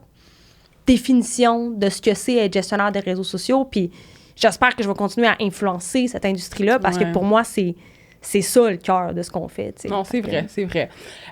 Bon, moi, je suis une fille qui aime beaucoup parler de chiffres. Oui. Hein, une vraie capitaliste, désolée. Mais moi, je dis pas que c'est une bonne façon de penser, là, mon affaire. De comme partage des richesses. Puis, Non, mais c'est correct, parce que je te dirais, depuis que j'ai parti ce podcast-là, je suis un peu déstabilisée parce que la plupart des gens que j'invite ont peut-être pas la même conception de moi nécessairement, et c'est correct. Puis moi, probablement, ce qui va se passer, c'est qu'après qu'on va avoir fini ce podcast-là, je vais prendre mon char pour conduire, puis je me fais... Exact! Puis là, je suis comme, shit! OK, c'est pas une mauvaise option. OK. Mais il y a un entre-deux là-dedans. Il y a de quoi aller chercher. Exactement. Tu comprends ce que je veux dire? Puis au-delà de ça, ben, on a toute une personnalité différente. On a tout un vécu différent aussi. Exact. Puis, tu sais, c'est bien correct comme ça. Moi, comme je te dis, le but que j'ai parti ce podcast-là, c'est comme un peu de dire les vraies choses, parler de l'entrepreneuriat et tout. Puis moi, je veux J'adore en passant comment tu parles, comment tu te présentes. Comme quand tu m'as écrit puis j'ai écouté tes vidéos, j'étais comme, mais quel aplomb! Vraiment, j'étais comme, enfin une femme! J'étais comme, go girl! You got this! Puis quand j'ai vu tes vidéos, j'étais comme, mais quel aplomb! Parenthèse fermée. Ben, je pense aussi, tu sais, je pense que c'est ça qui fait mon succès. Pourquoi que ça va bien mes affaires? C'est sûr parce que je sais pas si tu le sais, mais tu sais, courtier immobilier, c'est pas facile. Non, effectivement. C'est pas facile, tu sais.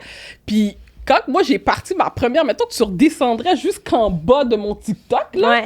Puis j'ai parti ma première vidéo TikTok. J'étais dans ma cour. Incroyable. Ça, c'est des pépites, là. J'adore ça. Je me suis dit, let's go. Puis cette première vidéo-là, je pense que j'ai eu comme 175 000 views sur cette vidéo-là. Puis je capotais ma vie. J'étais comme, mais c'est quoi cette affaire-là? C'est quoi cette bibite-là? J'étais comme tout du monde que je connais pas en plus. J'ai jamais vu.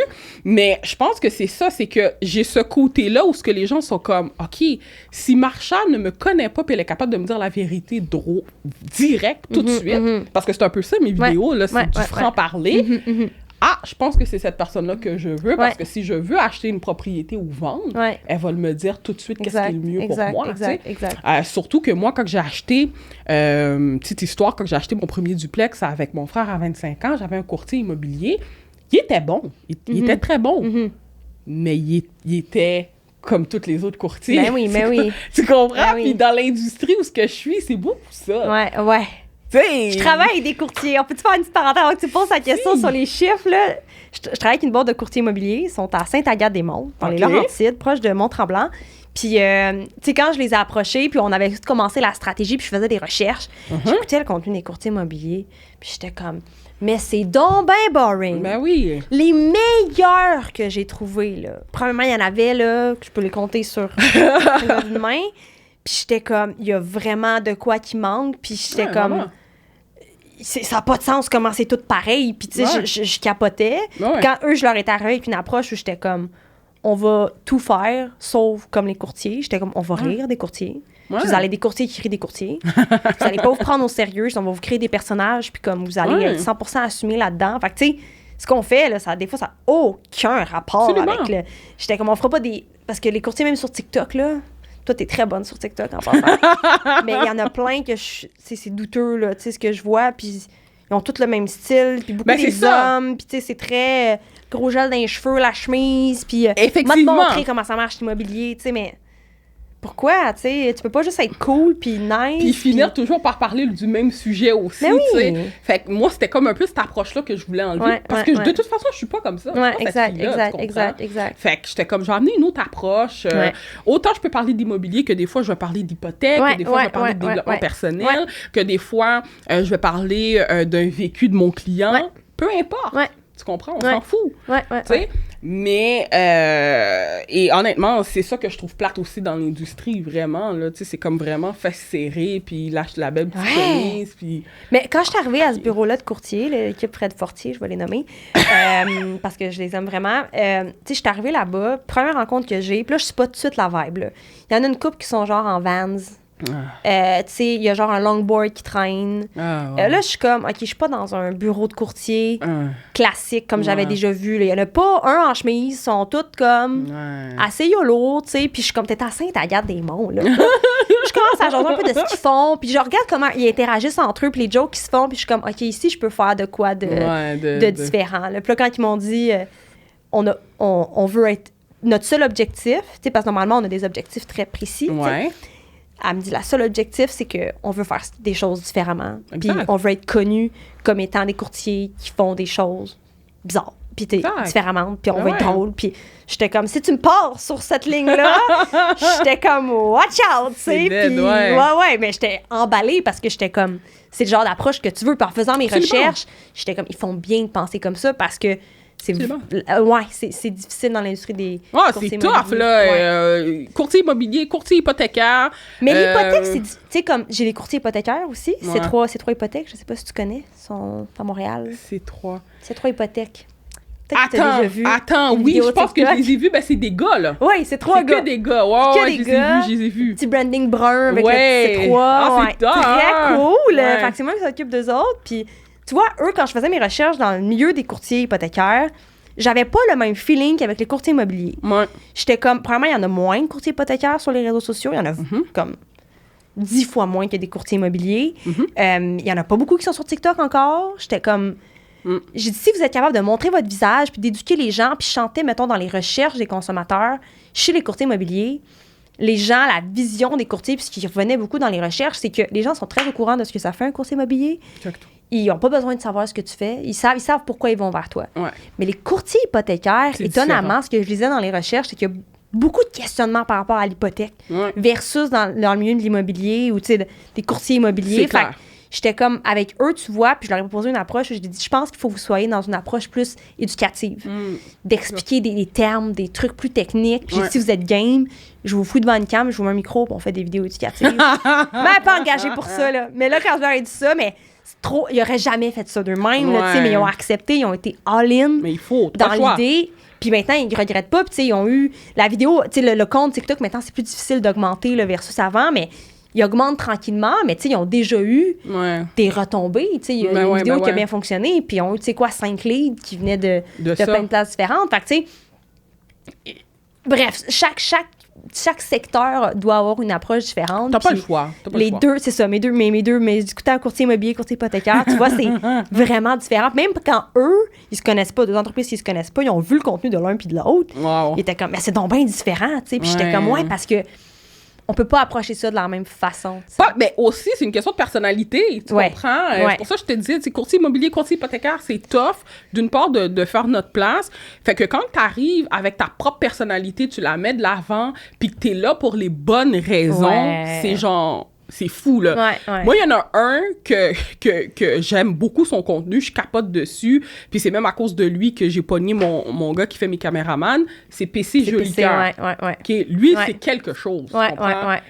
limite, des fois, je check ses affaires, je suis comme, tabarnak, le gars, c'est un fendant. Ouais, c'est un arrogant. Ouais. Tu comprends? Mais ce serait le genre de gars que je pourrais l'inviter dans mon podcast. 100%. Parce que le gars, il fait tout différemment. Ouais. Il est vraiment pas comme les autres. Oui, c'est vrai qu'il a l'air d'un fendant dans ses vidéos. Mais tu veux que je te dise de quoi par rapport à PC? Parce que c'est clairement quelqu'un que j'ai étudié en profondeur quand j'ai embarqué avec C3. Puis, tu sais, quand j'ai commencé avec C3, PC venait de commencer ses vidéos. Ouais. Puis quand j'avais commencé avec C3, il était pas encore là. Puis je me souviens avoir dit à mes courtiers, il y a personne qui est bon. Il y a personne. 2 semaines après, une semaine après. Il est rentré. Il y a un Christian me dit, il y a ce gars-là, PC, je fais oui, je l'ai vu. Je l'ai vu popper. Si. Mais au début, ses vidéos avaient une approche très, c'était très fendant son approche. Oui, beaucoup. Dans les premières semaines. Puis à un moment donné, j'ai vraiment vu un shift. J'ai vraiment vu un ajustement dans le ton, dans sa façon de s'exprimer, dans son approche. Puis j'étais comme good for him. Parce qu'il a bien fait de faire ce shift-là. Puis depuis, moi, j'ai rien à reprocher. Je trouve qu'il fait très bien ça. Je ne pourrais jamais demander à mes courtiers de faire comme ce gars-là. Puis ben, c'est une question de personnalité. Exact. C'est une question de personnalité. C'est vraiment une affaire de personnalité, tu sais. Comme je te dis, moi, je suis tombée sur ces vidéos. J'ai fait, OK, je veux ce gars-là qui fait son contenu. 100%. Fait que là, je l'ai appelé. Il dit, ouais, mais... puis c'était dans les débuts. Il dit, Marsha, ben, je suis occupée, tout ça, je te rappelle. Tabarnak, OK. Ouais, moi, je savais qu'il allait pas me rappeler, là. Il est occupé, le gars. OK, c'est correct. Là, moi, je suivais ses stories, puis il a tagué le gars. You're so smart. Je l'ai appelé, là. Ah ouais. Je l'ai appelé, puis garde, je parlais avec lui, puis tout ça, puis il me dit, Marsha, je sais pas si je pourrais te prendre comme client. Je suis comme, pourquoi? What the hell? Je veux travailler avec toi, tu veux travailler avec moi, c'est quoi le problème? Ouais. Puis lui, c'est parce qu'en fait, puis c'est correct, sa façon de penser, il est nice, c'est que lui, quand il travaille avec un courtier hypothécaire, il peut pas travailler avec d'autres courtiers hypothécaires. Parce qu'il veut courtier pas hypothécaire, mais courtier immobilier. C'est ça! Mais c'est ça que je lui ai expliqué. Moi, j'accepte pas d'autres courtiers immobiliers, j'accepte pas d'autres courtiers hypothécaires. Wow! Parce que justement, tout mon knowledge par rapport à cette industrie-là, je la donne avec ceux avec qui je travaille. Éventuellement, si ça marche plus, puis il faut que...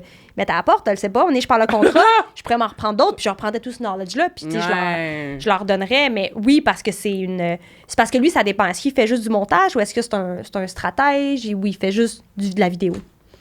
Je connais pas. Ben, c'est lui qui s'occupe de tout mon concept de vidéo, même dans le temps, j'avais le montage, tout. OK, mais là, tu travailles avec, là. Ben ouais. OK, le gars de PC, là. Ben là, c'est plus le gars de PC. OK. Malheureusement, c'est plus le gars de PC. Mais OK. au début, c'est ça. Il dit, je pense pas que je pourrais te prendre parce que je travaille avec PC, puis je pense que vous êtes comme un peu sensiblement dans le même domaine. Peut-être vous parlez un peu des mêmes sujets. Mais tu sais, lui, il était pas trop sûr. Je dis, mais non, Caroline, il est dans l'hypothèque, je suis dans l'immobilier. Ça n'a pas rapport. Vous pourriez même travailler ensemble. Là, ça a zéro rapport. Ouais. J'ai dit, OK, tu m'en reviens. Il n'y a pas de problème. Là, j'ai pas attendu qu'il me revenait parce que le type de personnalité que je suis, c'est comme, faut que ça roule. Ouais. Fait que là, je l'ai tellement harcelé, il est comme, OK, c'est bon, j'ai fait mes vérifications, puis t'as raison, tu sais, c'est vraiment pas... C'est pas la même chose. Ouais. Fait qu'il a accepté, il m'a pris sur son aile, puis à partir de ce jour-là, à tous les jours, j'avais des vidéos qui sortaient, puis tout. Mais... Moi, je l'ai contacté justement à cause de PC parce que j'étais comme, c'est malade, là, tu comprends? Ouais. Mais PC, je suis content pour lui parce que lui, il a vraiment mis ça de l'avant. Ouais, exact. Puis à un moment donné, j'écoutais une vidéo, puis c'était nice parce qu'il a dit, j'ai pas réussi à cause que je fais des vidéos.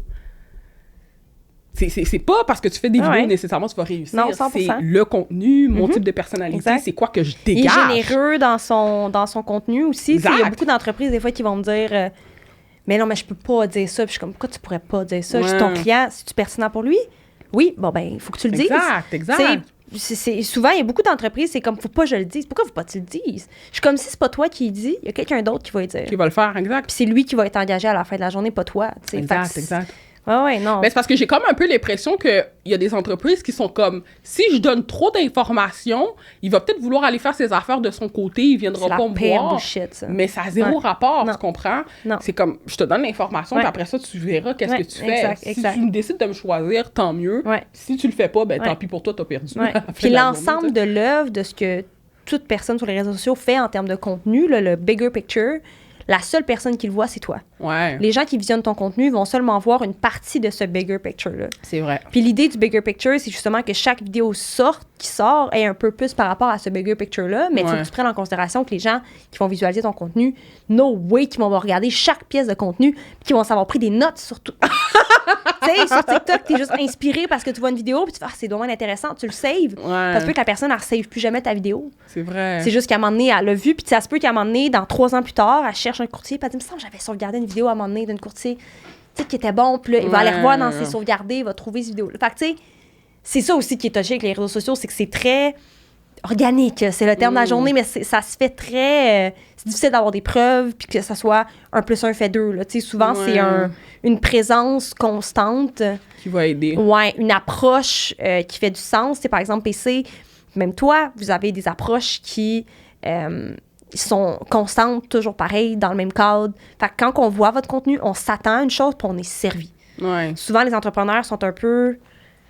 T'sais, ils vont un peu partout, ils font des trends, pour ça, ils font des vidéos éducatives. Mais là, ils filment jamais les vidéos éducatives de la même façon. Fait que, tu sais, quand on voit ton contenu, il y a tellement de contenu, donner une chance aux gens de vous reconnaître facilement. Parce que si tu penses que ta face, it's enough, no, it's not. Comme, il faut vraiment que tu sois capable de leur offrir un cadre où ils vont reconnaître ce cadre-là. Fait que, tu sais, souvent, le cadre peut prendre la forme d'un emplacement. Fait que, est-ce que tu as toujours le même background? Est-ce que tu es toujours habillé pareil? Est-ce que tu as tout le temps une casquette dans tes vidéos? Est-ce que tu as toujours le même son que tu utilises? Je pense au gars de Poche et Fils. Oui. Qui avait, pendant un temps, là, quand il avait commencé sur TikTok, il utilisait toujours le même son. C'est vrai. Puis il faisait juste ça, là. Des vidéos avec ce même son-là à répétition. Puis pensez à tous les TikTokers que vous voyez, ils ont toujours la même... C'est sûr que vous connaissez, puis que vous connaissez pour une raison. Tu connais pas un TikToker pour 10 raisons. Tu connais un TikToker pour 1 raison, 2 raisons. Puis tu as avantage à capitaliser sur cette raison-là. OK, je comprends. C'est ce que je veux dire? Ouais, je comprends. Mais quand tu dis tu le connais pour 1 ou 2 raisons, c'est-tu à cause du service qu'il donne, le style de personnalité, c'est par rapport à quoi? Ça peut être le style de personnalité. OK, je comprends. Tu sais, dans ma tête, quand je parle de TikTok, souvent, je parle d'un élément. Puis cet élément-là, qui est répétitif sur ton compte, peut prendre 10 milliards de formes. Tu sais, tu peux... Est-ce que dans tes vidéos, tu as toujours un petit Père Noël à droite? Tu sais, là, c'est vraiment con ce que je dis, mais tu as toujours un petit Père Noël à droite qui est là, puis que les gens spotent tout le temps, puis qu'à chaque vidéo, ils savent qu'ils vont avoir un Père Noël, puis qu'ils cherchent le Père Noël dans ton cadre. Yo, c'est à ce point-là? Ouais, ben oui. Tu sais, je pense à... Je vais donner quelques exemples que moi, je verrais sur mon fil d'actualité TikTok. Ça veut pas dire que tout le monde verrait ça, mais la fille qui, avec son speaker... puis qu'elle fait juste chanter la même tune, puis elle est tout le temps habillée genre super chicks, puis elle a la même tune par contre avec son speaker, puis elle part du cadre. OK, mais c'est toujours la même chose. Je donne souvent l'exemple d'Anto-Tran. Je sais pas si tu connais. Non. Anto-Tran, il fait des vidéos... il est plus connu dans le milieu de l'alimentation. Là, quand il fait des reviews de restaurants, puis maintenant, il élargit son cercle. Mais au début, il faisait juste des reviews de resto. Puis tout ce qu'il faisait dans ses vidéos, la majorité du temps, ou les plus populaires au début, c'était overrated, underrated. Fait que est-ce que ce resto-là est overrated ou underrated? Fait que là, il faisait plein de restos, puis c'était que ça. Ah, mais c'est le... Mon dire le Chinese, là. Excuse-moi, c'est le chinois, oui, c'est là. Lui. Ah, oui. Que genre toute sa famille, c'est des médecins, puis des avocats. Oui, oui, absolument. Ouais. Puis que lui, il est genre créateur de contenu, puis... ouais, c'est lui. Fait que, il a commencé des vidéos, il ne faisait que ça. Éventuellement, il a élargi son spectre, puis c'est 100% correct. Mais le 3/4 des gens se sont fait connaître pour une raison. Puis le problème des gens sur TikTok, c'est que tu es tellement stimulé par ce que tu vois en tant que créateur que tu es souvent inspiré par ce que tu vois dans des vidéos. Mais à la fin de la journée, tout le monde, tous ces gens-là auxquels tu es inspiré individuellement, ils ont une approche à laquelle ils stickent. Pendant que toi, tu veux répéter toutes les approches, bien, toutes eux, individuellement, stickent sur une chose, tu sais. Puis c'est ça qui est tough. Souvent, les gens, on dirait qu'ils se sentent pas à l'aise de stick à une approche. Ils sentent qu'ils sont pas créatifs, mais ton approche, est-ce que tu l'exécutes de la meilleure façon possible? Est-ce que ton message est bon? Est-ce que tu es dynamique quand tu fais cette approche-là? Tu sais, il y a plein d'éléments. Parce que là, l'affaire, pendant que tu dis ça, je suis comme... Est-ce que moi, qu'est-ce que tu me dis, là? Ben, je suis en train de réfléchir à ce que je vois par rapport à toi, puis oui. Tu sais, comme, Tu sais, mettons, moi, là, m'a dire qu'est-ce que j'ai vu de toi sur TikTok, OK? OK, vas-y, je t'écoute. Je voyais tes entrevues en podcast comme ça, avec des petits clips courts, des phrases très pertinentes qui faisaient en sorte que je restais sur la vidéo avec ton titre en haut, politiquement incorrect. Oui. En bleu, avec du petit néon, right? Je vois ça. Je vois aussi des clips de toi, individuellement, qui donnent des tips. Oui. Ça, là, c'est ce que j'ai vu de toi. Puis pour moi, ça, c'est une approche qui fonctionne. Ce que tu auras avantage à mettre, on se fait une petite consultation, ça va être 200 $ à la fin, mais tu sais, peut-être mettre des sous-titres. Quoi? Des sous-titres automatiques, là, ça génère toutes les apps maintenant en offre, des sous-titres pour que... On a commencé à le faire. Ouais? Ouais. Je les ai pas vus encore, je les ai pas spotés. On a commencé à mettre des sous-titres puis tout, parce qu'avant, qu'est-ce qu'on faisait? On avait comme un montage avec le titre du Reels ou de la vidéo en question. Ouais. That's it. Ouais. Mais là, on a commencé à mettre des sous-titres puis tout. Mais pendant que tu dis ça, by the way, et je sais que mon gars va regarder ça, moi, ce que je veux commencer à faire, je veux vraiment que ça soit comme des sous-titres animés. Ouais. Puis avec un emoji ou, tu sais, tac, tac, tac. Ouais. C'est comme, mettons, moi, je vois beaucoup de vidéos de gars aux États-Unis, ils font beaucoup ça. Ouais. Fait que... Ouais, c'est ça. Mais c'est un skill de montage, c'est vraiment plus long à monter, là, by the way. Peut-être qu'il va te charger plus d'heures, là, c'est parfaitement normal. Il y a des apps maintenant qui te permettent de générer des sous-titres plus dynamiques, là. Ouais. Il y en a plein qui existent. Mais tu sais, de vraiment avoir une personnalisation de l'animation de ton sous-titre, ça demande quand même du temps et du travail. Est-ce que c'est worth it? 100%. Puis en plus, tu sais, moi, le problème que j'ai, c'est que quand que je parle, je fais beaucoup de fautes de français. Je suis sûre que tu l'as aperçu pendant qu'on était là. Ah non, pas j'en fais autant. Fait que la personne là, qui fait mes sous-titres, il doit rusher, là. C'est comme... Je le sais déjà d'avance. Il doit rusher en temps parce que je fais beaucoup de fautes. Ouais. Mais ça, c'est... Tu sais, puis avec TikTok, ce qui est le fun, c'est que justement, les gens s'en foutent de ça. Les gens t'en tiennent pas rigueur, là. Tu sais, tant que ce que tu leur donnes, c'est pertinent. Ouais, puis tu sais, la pertinence, pour moi, elle se joue dans...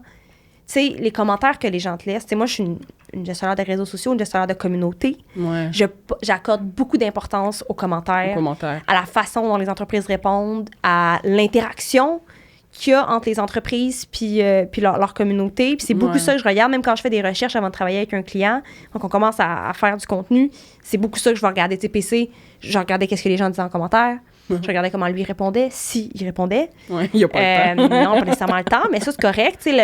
Puis c'est là, moi, où j'ai vu le shift dans l'approche de ces vidéos. C'est du moment où les commentaires ont commencé à être positifs. Les commentaires étaient plus « Hey, t'es ça, coche, merci », au lieu de « Hey, tu te prends pour qui, là? » Ouais. Tu le voyais, là. Il y a eu un shift complet dans les commentaires. Puis moi, pour moi, c'est ça qui rend une vidéo pertinente. Ouais. Après, le style, il y a tellement d'avenues possibles. Trouve-toi un style, stick to it. Après ça, pense à ton monde, parce qu'on fait du contenu pour notre communauté. Exact. Fait que, puis n'hésite pas à, tu sais, si quelqu'un laisse un commentaire sur ta vidéo, là, moi, va voir mes vidéos, je réponds à tout le monde. Wow. Tout le monde. Je pense qu'il y a comme une vidéo à un moment donné qui était comme trop virale, fait que j'ai pas pu répondre, mais je pense que je m'étais quand même forcée à essayer de répondre au plus possible. Puis, parce que quand quelqu'un pense à toi en tant que personne qui consomme des réseaux sociaux, est-ce que tu laisses des commentaires sur les vidéos? Quand tu le fais, là, c'est parce que c'est vraiment pertinent, parce que tu veux vraiment prendre le temps de dire à cette personne-là que tu as trippé sur sa vidéo. Pour moi, c'est une vue, c'est une vue. Ouais. Un commentaire, pour moi, c'est un gage de confiance que t'es mieux de grab quand ça passe. Ouais, je comprends. Parce que souvent, moi, j'ai l'impression que les gens qui se sont attachés à mon contenu, c'est, tu sais, 3/4 du temps, une fois que je leur réponds en commentaire puis que j'alimente une discussion, je fais pas juste répondre « Hey, merci », tu sais. Ouais. S'il y a une piste de discussion qui s'ouvre, je vais poser une question. C'est ça. Poser une question de plus, ils me répondent, je leur réponds, tu sais. Puis même si ça fait 2 mois que j'ai pas répondu, je prends le temps d'aller revoir des commentaires quand je les skip.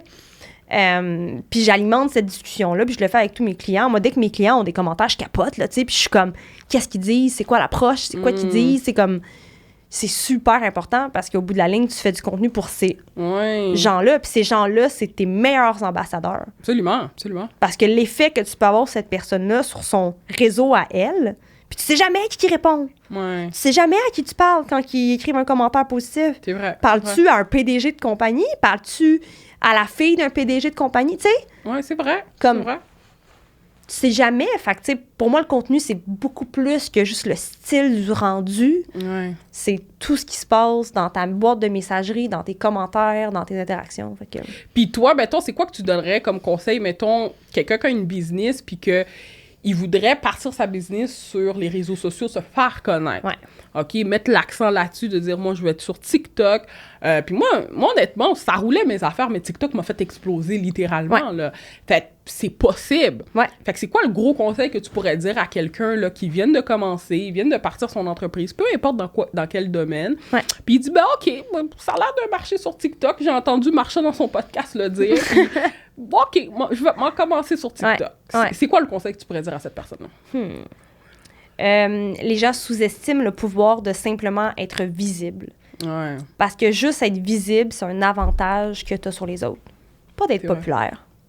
D'être visible, d'être là. Puis si tu es constant dans ce désir de visibilité-là, le succès va venir. Mais il faut vraiment que tu sois constant. Il faut vraiment que tu sois constant. Si tu as envie de te lancer, vas-y. La différence entre quelqu'un d'autre que toi et moi, c'est juste qu'ils ne se sont pas lancés. Ouais. Puis qu'ils sont peut-être pas constants aussi, là. Qui sont pas constants non lâcher plus. Rapidement. Ouais, le plus gros problème que je vois, c'est vraiment la constance. Les entrepreneurs, c'est des gens motivés, c'est du monde qui sont all-in pour tout essayer, mais là, ils se lancent dans un plan de match qui fait pas de sens. Ils sont comment on va publier à tous les jours, ils font ça eux-mêmes. Ça dure 2 mois, puis c'est terminé. Mais non, tu peux pas. T'sais, moi, je préfère miser sur la constance, puis dire, je préfère que tu publies 2 fois par jour pendant 1 an, que tu publies à tous les jours pendant 2 mois. Parce que je sais très bien que l'approche sur 1 an va être beaucoup plus rentable que l'approche sur 2 mois. Parce que quand tu travailles sur 1 an, ce que tu développes, premièrement, tu l'insères à ton horaire. Ça devient une habitude.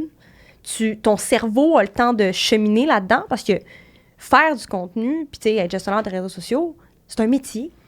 C'est vrai. C'est un métier au même titre que moi, je m'attends pas à comprendre ce que tous mes clients font dans leur quotidien.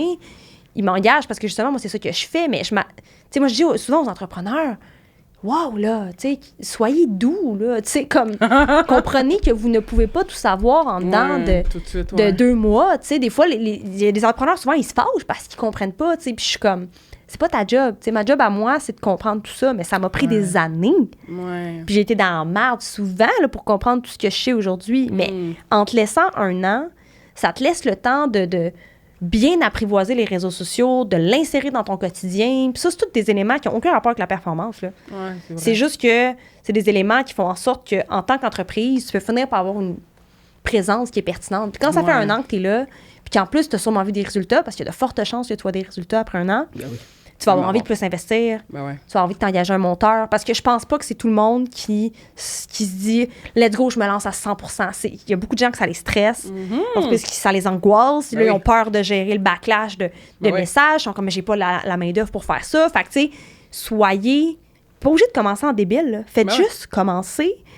Sur TikTok, il y a encore une opportunité qui est là, au même titre que quand Instagram commençait back in the days, puis que tous les comptes explosaient.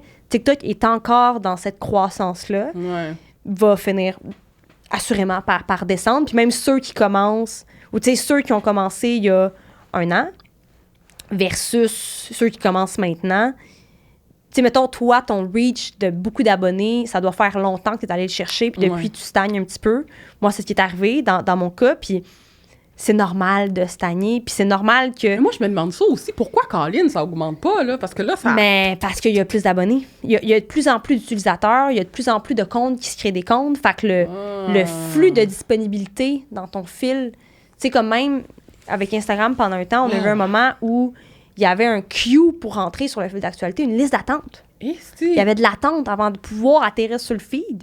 Mais TikTok, c'est la même chose. Il faut que tu te dises que l'algorithme trie les vidéos une après les autres, mais qu'à un moment donné, il y a une limite là, qui peuvent en propulser des vidéos. Puis comment qu'on peut faire si, mettons, on veut contrer ça? Il n'y a pas de façon de le contrer. Ça finit par se stabiliser parce que des fois, l'app peut avoir des bugs. Je te donne un exemple. L'autre jour, je publie une vidéo, ça faisait des mois que je n'avais pas publié. Même moi, je l'ai être constante. Mais c'est depuis où? Fait que depuis que j'avais perdu ma job, que je m'étais lancée à mon compte. Puis que j'étais dans le jus, le moment que je me suis lancée à mon compte, je suis tombée dans le jus, tu sais. Puis j'avais pas vraiment fait de vidéo depuis. Je fais une vidéo au début de semaine. 24 heures plus tard, je vais voir mon compte TikTok, parce que j'ai des comptes TikTok de mes clients, right? Tu sais, je gère plein de comptes TikTok. Puis je vois que ma vidéo, elle a 12 vues. Là, je suis comme, mais c'est donc bien gênant! Là, je suis comme... J'étais choquée, là. J'étais comme, c'est vraiment, vraiment gênant. Fait que j'en ris, tu sais, puis je monte à mon chum, puis je suis comme, c'est vraiment gênant. Je laisse ça de côté, je suis comme, OK, genre, je me remets en question. Je reviens, je fais, mais c'est sûr qu'il y a un bug. Je suis comme, c'est sûr qu'il y a un bug. Je reviens 2 heures plus tard. Ma vidéo est à 20 000 vues. Ah, c'est man. Fait que j'étais comme... Puis là, j'avais l'impression que je revivais ce fameux moment-là sur Instagram où il y avait comme une liste d'attente. Tu sais, ça prenait juste du temps parce que les 12 vues, c'était juste mes propres vues. Là. C'était moi qui avais regardé ma vidéo 12 fois ou genre, tu sais, that's it, là. Il y avait pas d'autres personnes qui avaient vu ça, là, Aïe, aïe, aïe. Mais c'est ça. Fait que, tu sais, il faut être patient. Puis d'où la raison pour laquelle, pour moi, la constance, c'est important parce qu'on est vraiment à la merci de ces plateformes-là. On est vraiment à leur merci. Fait que si tu t'attends à ce que chaque vidéo fonctionne, tu vas finir par te tanner. Ce sera peut-être pas cette année, mais éventuellement, tu vas te tanner. Tandis que si tu as une approche où tu te dis, regarde, aujourd'hui, les entreprises, là, avant, là, tu payais 50 000 $ pour être sur un billboard. Ouais. À ce heure, tu investis sur tes réseaux sociaux, puis tu comprends que c'est une approche constante, puis que, n'oublions pas que c'est un écosystème que tu fais vivre. C'est vraiment une bébite à part. C'est un univers de ton entreprise que tu fais vivre sur les réseaux sociaux. Fait qu'il faut vraiment que tu le vois comme un écosystème que tu nourris. Un peu comme si c'était ton univers de Sims, puis que là, il fallait que tu lui donnes un petit four, puis qu'il fallait que tu habilles ton bonhomme. Puis tu nourris ta plateforme tranquillement, pas vite. Tu construis ta maison de Sims. C'est la première fois que je donne cet exemple-là, cette métaphore-là. Je pense que je vais la garder. Mais tu te construis ton petit écosystème, puis éventuellement, tu fais juste... Tu sais, ton Sims, il peut juste continuer à grossir. Mais c'est la même chose avec tes réseaux sociaux. Là. Tu fais juste continuer à les nourrir puis à les enrichir. Puis éventuellement, tu deviens à l'aise. Tu l'intègres dans ton quotidien. Puis là, tu dis, tu sais quoi, je vais mettre une coche au-dessus au niveau du son. Notre son n'est pas bon. T'sais, c'est pas tout le monde qui est capable de dire... Il y a du monde très intense comme toi et moi qui vont être comme, faut que ce soit parfait demain matin. Puis là, ils sont comme, m'engager un monteur, m'aller dans un studio. Mais c'est pas tout le monde qui est comme ça. 3/4 des gens sont plus comme un peu angoissés. Ils savent qu'ils n'ont pas le choix d'être sur les réseaux sociaux, mais là, ils sont comme... Je l'approche comment? Ils pognent ça avec des pincettes, mais je suis comme, fais juste commencer. On va commencer par 2 vidéos par semaine. Voyons voir comment ça va. Trouvons des sujets qui sont pertinents. Exact. Intégrons la discussion des réseaux sociaux dans votre vie. Puis, éventuellement, on améliore, puis on ajoute une coche, puis on fait des vidéos plus longues. Puis là, OK, là, t'étais sur Facebook, tu t'es mis juste sur Facebook, bon là, ouvre une page Instagram. Exact. Prends ton contenu, mets-le sur Instagram. Tu sais, il y a ça aussi, là, en ce moment, des fois, les gens, ils se partent 4 comptes en même temps, puis je m'excuse, mais si t'as pas quelqu'un qui est genre pour toi... c'est tough. Oh non, c'est un vrai bordel. Tu seras pas capable. Vrai bordel. C'est pas capable. Puis, il y a beaucoup de courtiers immobiliers, justement, dans votre industrie, qui sont capables de... quand même deliver malgré tout, là, qui publie, puis je suis comme, tu sais, je trouve que l'industrie au complet, malgré le fait que le contenu est très basic puis identique, je trouve que l'industrie, vous êtes bon quand même. C'est comme les gens, ils sont quand même là, tandis que dans plein d'autres industries, les gens sont juste pas là. Ils sont juste pas là. Comme même inexistants, là, tu sais, fait que... c'est vrai. Ouais. Non, je te jure. OK, oui, on en revient à parlons de chiffres. Si, mettons, quelqu'un, là, veut partir une business comme toi, là, on peut s'attendre à, je sais pas, là, tu sais, en termes de chiffre d'affaires, comment que on peut s'attendre à pouvoir bien vivre. Parce que ce qui est bien, peut-être, dans ton industrie, en termes de tes frais fixes, peut-être qu'ils sont très bas. Très bas. À comparer à peut-être moi ou une autre entreprise. Fait que ça, c'est nice par rapport à ça. Mais mettons, demain matin, moi, Marsha, je dis, OK, je quitte, je pense pas que ça va arriver, le courtage immobilier pour faire ta même job. On peut s'attendre à faire des chiffres d'affaires de combien? Ça dépend de ton expérience, malheureusement, dans mon industrie, parce que quelqu'un qui commence versus quelqu'un qui travaille là-dedans depuis longtemps. Parce que dans notre industrie, ce qui est payant, c'est d'avoir fait de la job concrète puis d'avoir des preuves que ce qu'on fait, c'est bon. OK, je comprends. C'est ça qui fait une différence. Fait que moins t'as de ça, peut-être que juste avec ta personnalité, tu vas être capable d'aller en chercher des clients, mais il faut que tu sois capable de deliver parce que dans 10 ans, tu seras peut-être plus dans cette business-là. Là. Parce que c'est ça. C'est une business aussi qui se bâtit tranquillement, pas vite avec tes clients. C'est pas des résultats tout de suite. La semaine après, tu sais, souvent on voit des résultats sur 6 mois. Fait que, tu sais, personnalité-wise, il faut quand même que tu sois fort, que tu connaisses bien cette industrie-là, puis que tu aies des preuves dans le meilleur des mondes. Mais, tu sais, n'importe qui a une personnalité out of the box, là, puis qui est motivé, puis qui est capable de créer des contacts. Il va être capable. Va être capable. OK. Va être capable. Puis, est-ce que toi, mettons, tu serais gêné de parler un peu là, de tes débuts, quand tu as commencé dans ta business, de partir ton entreprise, tes chiffres ressemblaient à quoi? Puis maintenant, avec l'expansion que tu as, ça ressemble à quoi? Oui. Je te dirais mettons, son part au début, quand j'étais à l'agence, puis j'avais commencé à prendre des contrats. Ouais. J'avais regardé un peu qu'est-ce que le monde chargeait dans mon domaine. OK, cool, OK. Puis, parce que j'avais parlé à des pigistes. Prix comme non, c'est ça. J'avais regardé un peu, puis je m'étais établi un tarif de 50 $ de l'heure. OK, d'accord. Fait que ça, c'était ma réflexion de départ. Puis là, rapidement, je regardais genre du monde qui chargeait 50 $ de l'heure, ce qu'il faisait comme job, parce que tu pourrais travailler avec quelqu'un comme moi, puis payer 50 $ de l'heure, comme tu peux travailler avec quelqu'un comme moi, puis payer 100 $ de l'heure. Je comprends. C'est vraiment la qualité qui va être différente. Je comprends. Puis tu t'engages quelqu'un comme moi parce que tu sais que ça va être sa coche. Puis tu t'attends à ce que ce soit sa coche. OK, je comprends. Tandis que tu pourrais travailler avec un débutant, puis assumer que c'est un débutant, puis dire, tu sais, moi, je suis une petite entreprise, j'ai pas full de budget, mais je te fais confiance, on va travailler ensemble, je te laisse une marge de manœuvre pour, tu sais, toi-même t'adapter, parce que les personnes ont quand même un certain talent, là, tu sais. Mais j'accepte de payer moins cher. Parce que c'est vraiment... Okay. C'est comme si tu payes...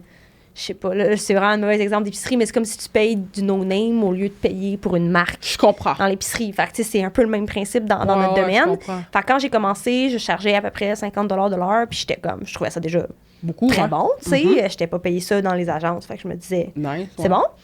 Puis là, rapidement, je parlais à d'autres gens qui faisaient 50 $ de l'heure. Je regardais leur job, puis ce qu'ils faisaient. Puis j'étais comme... Je fais comme 10 fois mieux.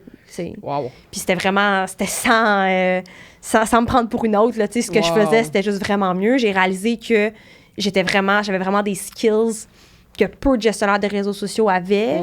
Je comprends. Que j'avais un background aussi qui était différent. Parce que, tu sais, moi, j'ai commencé dans des postes de direction. Ouais. Puis je suis retournée après comme gestionnaire de réseaux sociaux. Fait que, tu sais, il y a une approche aussi où je comprends la réalité des entreprises, je comprends ce que c'est avoir un budget marketing, je sais les attentes, je sais quoi mettre dans un deck à la fin du mois quand tu veux tes stats, parce que je sais qu'est-ce qui est rentable et qu'est-ce qui marche. Une approche très terre-à-terre aussi, fait que ça marche avec les entrepreneurs au bout.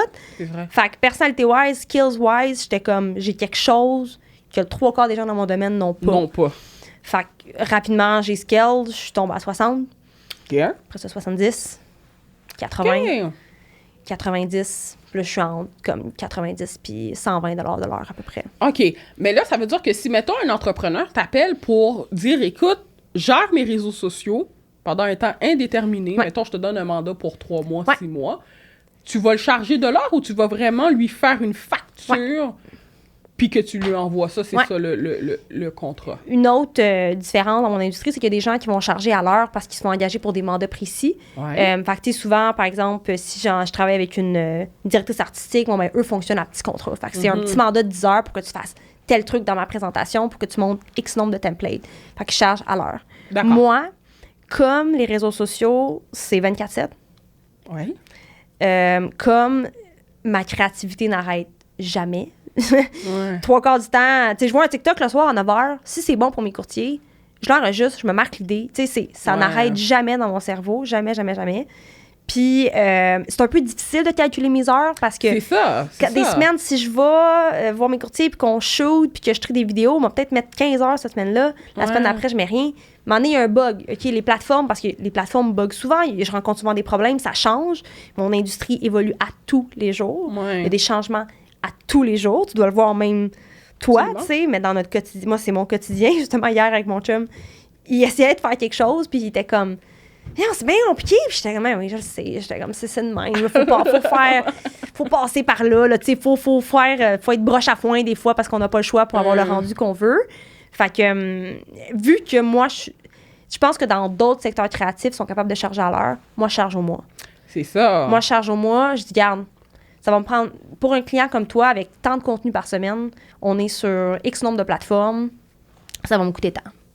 Ça va te coûter tant, puis c'est that's it, je ne le charge pas un sou de plus. Quand je fixe un prix, je le fixe, puis je ne reviens pas sur mes mots, j'assume ce prix-là à 100%. Une autre approche qui plaît aux entrepreneurs, parce qu'ils savent à quoi s'attendre. Ils ne reçoivent pas un build parce que travaillent 2 heures de plus un samedi, puis là, ça t'en double, tu sais. Versus tu prends avoir ça en agence, mais pas avec moi. C'est parce qu'en plus, tu sais, moi aussi, je suis comme ça. J'aime cette approche-là parce que moi, ça me gosse. Tu sais, je suis entrepreneur, je travaille avec des entrepreneurs, puis je te demande de faire une petite modification. Ah, OK, pas de problème, 300$ ou... Je suis comme tabarnak. Tu m'as déjà envoyé un bill. Ouais, exact. Mais moi, je comprends tout ça, puis ça m'a pris du temps un peu le... Puis je suis encore en adaptation. Des fois, tu sais, je suis comme... j'ai-tu pas assez? Des fois, ça m'arrive de faire comme, j'aurais dû charger plus, tu sais. Mais je l'assume, puis je suis très bien financièrement, fait que je suis comme... je l'assume. Le 3/4 de mes clients, là, que j'ai renouvelés récemment, j'ai fait des grosses augmentations. Mais c'est ça! Puis tout le monde était comme... Il y a personne qui a dit un mot. Exactement. Moi, c'est comme ça que je le vois, parce que jamais peut-être négocié. sur le coup, t'as peut-être pas chargé le montant que tu voulais, mais si t'as fait un super bon service, quand tu vas renouveler, ou peut-être même lui, il va t'amener à arriver avec un nouveau concept, tu vas le récupérer, cet argent-là. Exact. Mais en tout cas, moi, comme je te dis, peut-être qu'il y a des gens qui vont pas être d'accord avec moi, mais moi, je trouve que ça fait aucun sens que tu travailles avec un entrepreneur qui te donne de la business, puis pour n'importe quoi, tu te prends pour un avocat, puis OK, let's go. Je suis comme... Mais à mon sens, dans mon industrie, il faut que tu sois capable de calculer cette marge d'erreur-là. Si tu le sais qu'il y a des chances... Ou tu sais, des fois, dans ton contrat, tu peux insérer qu'il y a juste une round de modification. C'est des termes que tu peux insérer si tu ressens le besoin. Tu peux aussi dire, bon, ben moi, regarde, je charge... Même là, je trouve que c'est plate. Oui, mais c'est parce que dans l'industrie créative, là, je le sais, il peut en avoir en maudit. Puis moi, je fais pas partie, je peux pas parler pour ces gens-là parce que je n'ai pas cette réalité-là. Je suis gestionnaire de réseaux sociaux, on sort des pièces de contenu. Écoute, je crée du contenu à la tonne. Là. Fait que, tu sais, les rounds de modification, pour moi, c'est mon quotidien. Ça fait partie de ma job, fait que moi, c'est inclus dans mon prix. Je suis parfaitement consciente. Puis je le gauge avec les clients aussi. Des fois, il y en a que je suis comme, eux, ils vont demander plus de modifications. Je le sens, mais en même temps, mes prix varient pas tellement. Je suis comme, je le dis tout le temps à mes clients, c'est de quoi qui marche pas?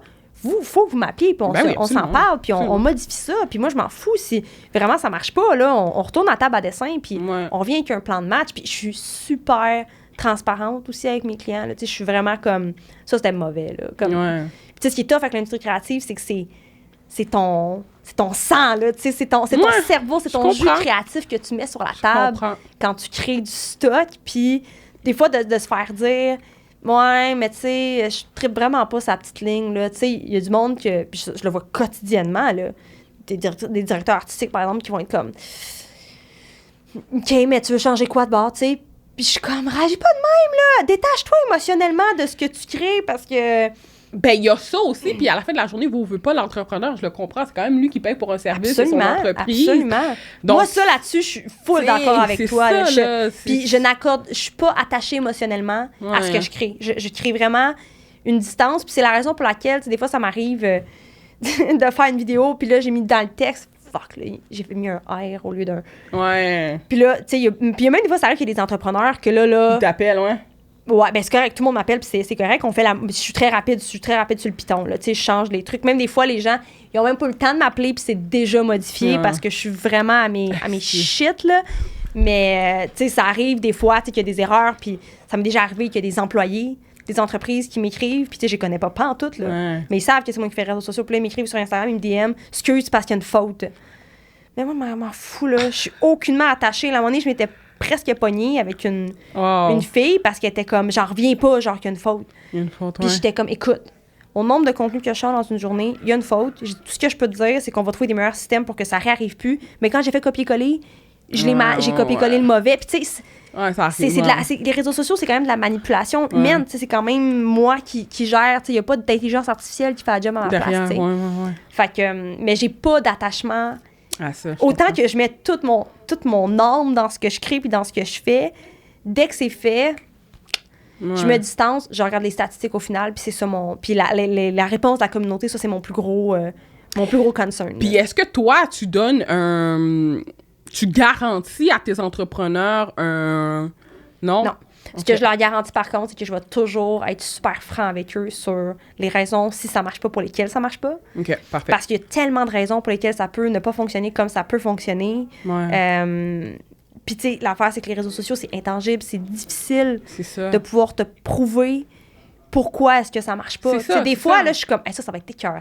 Moi aussi! Ça marche pas pantoute. Ouais, moi des fois, je filme quelque chose que ça m'a pris 2 secondes, puis là, ça devient viral. Puis je suis comme, bon, OK. Mais autant que souvent, il y a des pièces de contenu que je le sais. Puis mes courtiers immobiliers, puis mes courtiers hypothécaires pourraient le dire, que je leur dis des fois, mettons qu'on shoot, puis je suis comme, ça va marcher. Puis ça marche, tu sais. Puis ils sont comme, c'est vrai, ça a marché. Puis je suis comme, ça l'avait dit, tu sais. Fait j'essaie toujours aussi d'être... Tu sais, si une entreprise, par exemple, qui m'approche puis qui me dit, moi, je veux juste être sur Facebook, j'ai 300$ de budget par mois pour amplifier mes contenus, puis on a des attentes élevées, puis on est prêt à payer dans le vide, je suis comme, bon, on va avoir un problème. Puis je le prends pas. C'est ça. Parce que, tu sais, je vais leur dire, en ce moment, sur Facebook, si tu mets pas de cash, tu vas avoir un like sur tes posts. Même des fois, 3/4 du temps, 0. Puis c'est pas parce que le contenu est mal fait, c'est pas parce que...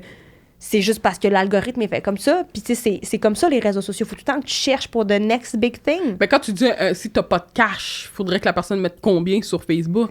Ben, ça dépend de sa communauté, ça dépend de la grosseur de l'entreprise. C'est des fois les entreprises qui sont connues. On n'a pas besoin de mettre beaucoup. Tu sais, si j'arrive sur une page Facebook puis que la personne a parti ça il y a 8 ans, puis qu'il y a 8 ans, elle a ramassé 30 000 followers, puis que j'arrive sur la page puis que les posts marchent pas parce que c'est juste comme ça que c'est rendu, je sais qu'avec un budget quand même de base, ça va marcher.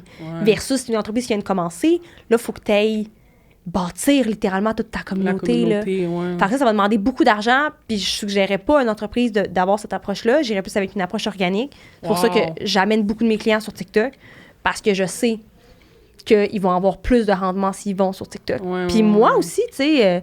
faut que je drive des résultats à la fin de la journée. Ben, c'est clair.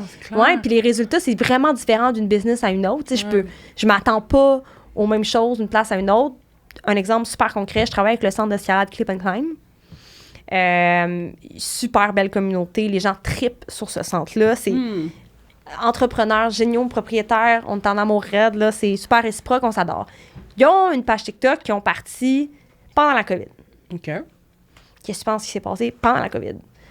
Ça marche. On augmente le nombre d'abonnés, augmente le nombre d'abonnés. Maintenant, peu importe ce qu'on fait, ça marche. Parce qu'il y a un nombre d'abonnés qui est très fort. Versus mes courtiers hypothécaires, en plus qu'ils viennent de sortir sur TikTok, ils viennent de commencer leur business. Ils ont commencé en avril ou en mars. Fait que, tu sais, c'est sûr que j'ai pas les mêmes attentes. Fait que, tu sais, mes attentes vont descendre en fonction de... Je comprends. Puis, tu sais, même, je dis pas que mes attentes vont descendre. Tu sais, pour moi, quand je vois... Je le sais quand que c'est bon, puis quand que c'est pas bon. Je le sais quand on est sur une bonne lancée, puis quand on n'est pas sur une bonne lancée. Je comprends. Puis, mais je sais pas, le monde, on dirait, les gens avec qui je travaille, ils me font juste confiance parce que je le fais tout seul, le chiffre dans ma tête. On dirait que je fais comme, ça, c'était pas bon. Puis, ils posent pas de questions, là. C'est comme, OK, ça, c'est pas bon, puis on s'en va de bord, puis on pense autre chose. Ou, tu sais, je vais être rush, je vais leur dire, gars, cette fois-là, le tournage, on n'était pas concentrés. Puis, ça a donné les résultats que ça a donné. Tu sais, c'est full humain, là, tu sais, les raisons pour lesquelles ça fonctionne pas. Tu sais, une fois, mes courtiers immobiliers, je m'envoie là-bas, je fais une erreur, je suis vraiment pressée, on a un timeline vraiment, vraiment serré. Je prends pas le temps de laver ma lentille. OK. De ma cam. On commence à shooter. À un moment donné, je prends le temps de vraiment bien regarder. Il y a une trace de doigt dans ma lentille. Aïe. Mais là, on a déjà shooté plein de stocks, puis je sais très bien que j'ai pas le temps de tout re-shooter, là. OK. Je le vois, puis là, encore aujourd'hui, là, ça fait comme 1 mois, puis j'en reviens toujours pas. Mais quand j'ai sorti les vidéos, j'étais en beau maudit, puis il y a des vidéos qui étaient très bonnes, mais que je m'attache pas à ça. Je vais juste... Dans le fond, la vidéo, même, je m'étais dit, il y en a une en particulier que je sais qu'elle aurait encore mieux marché si la qualité était bonne. On va la refaire. On va la refaire telle quelle. Puis je vais la republier dans 2 mois. Tu comprends? Fait que je m'attache pas parce que je fais confiance à l'écosystème qu'on bâtit, tu sais. Puis je comprends. Je suis très rentre dans le tas, là, tu sais. Fait que je suis comme, OK, non. Let's go, là. Tu sais, je regarde le bigger picture. On dirait que c'est ça qui m'intéresse plus que chaque pièce individuellement. C'est bien philosophique, mon affaire. Fait qu'en fait, pour terminer, tu conseillerais à n'importe quel entrepreneur de se mettre, en fait, sur les réseaux sociaux, là. Absolument. Je pense que c'est le nouveau billboard des années en 2022. Je pense que c'est... Si tu fais pas du marketing sur les réseaux sociaux, t'es où? Ouais, c'est ça. Mais il y a quand même des entreprises qui réussissent quand même, là. Ben oui, absolument. Mais je pense que ça peut juste être avantageux d'être sur les réseaux sociaux. Ou un plus, en tout cas. Oui, c'est ça. C'est juste un plus, tu sais. Puis t'as juste à l'essayer. Puis, tu sais, c'est encore... Moi, j'aime ça travailler aussi avec des entrepreneurs qui connaissent déjà un peu les plateformes de base. J'adore les former aussi, le 3/4 du monde. Si je sais qu'ils connaissent pas la plateforme, je vais les former avant. Là-dessus, Je leur offre une formation parce que pour moi, des entrepreneurs qui comprennent ce que je fais, ça m'aide. Ça m'aide à 100%. Formez-vous, prenez des petites formations, suivez du monde sur TikTok, suivez-moi, MF, réseaux sociaux. Puis suivez des gens qui donnent des trucs, puis abonnez-vous à des infolettes, soyez curieux, puis essayez. Puis si, mettons, quelqu'un veut te rejoindre, il est en business, puis t'es comme, cette fille-là, je veux l'appeler, puis tout, comment qu'on peut te rejoindre? Comprendre que je suis bien occupée, mais... Je suis prête à laisser la place à ceux qui connectent avec ma vision. Là, si t'écoutes ça, puis t'es comme, oh my God, genre, c'est tellement ce que je pense, faut que je travaille avec cette fille-là, t'es dans le bon mindset, fait écris-moi, mais tu sais, Facebook, TikTok, Instagram, LinkedIn. Nice. Tu peux m'écrire partout, quoi. Ah, c'est cool. Ouais. Ben écoute, merci d'être venue. J'ai apprécié, j'ai trouvé ça cool. Merci à toi. En plus, surtout que t'es descendue là, de la Rive-Nord, Ouais, exact, pour venir à Montréal, c'est vraiment cool. Girl. Là. Mais j'étais à Laval, fait que ça donne vraiment bien. T'étais proche. C'est le bord de l'île, là, fait que ouais. All right, merci beaucoup. Merci, Marsha.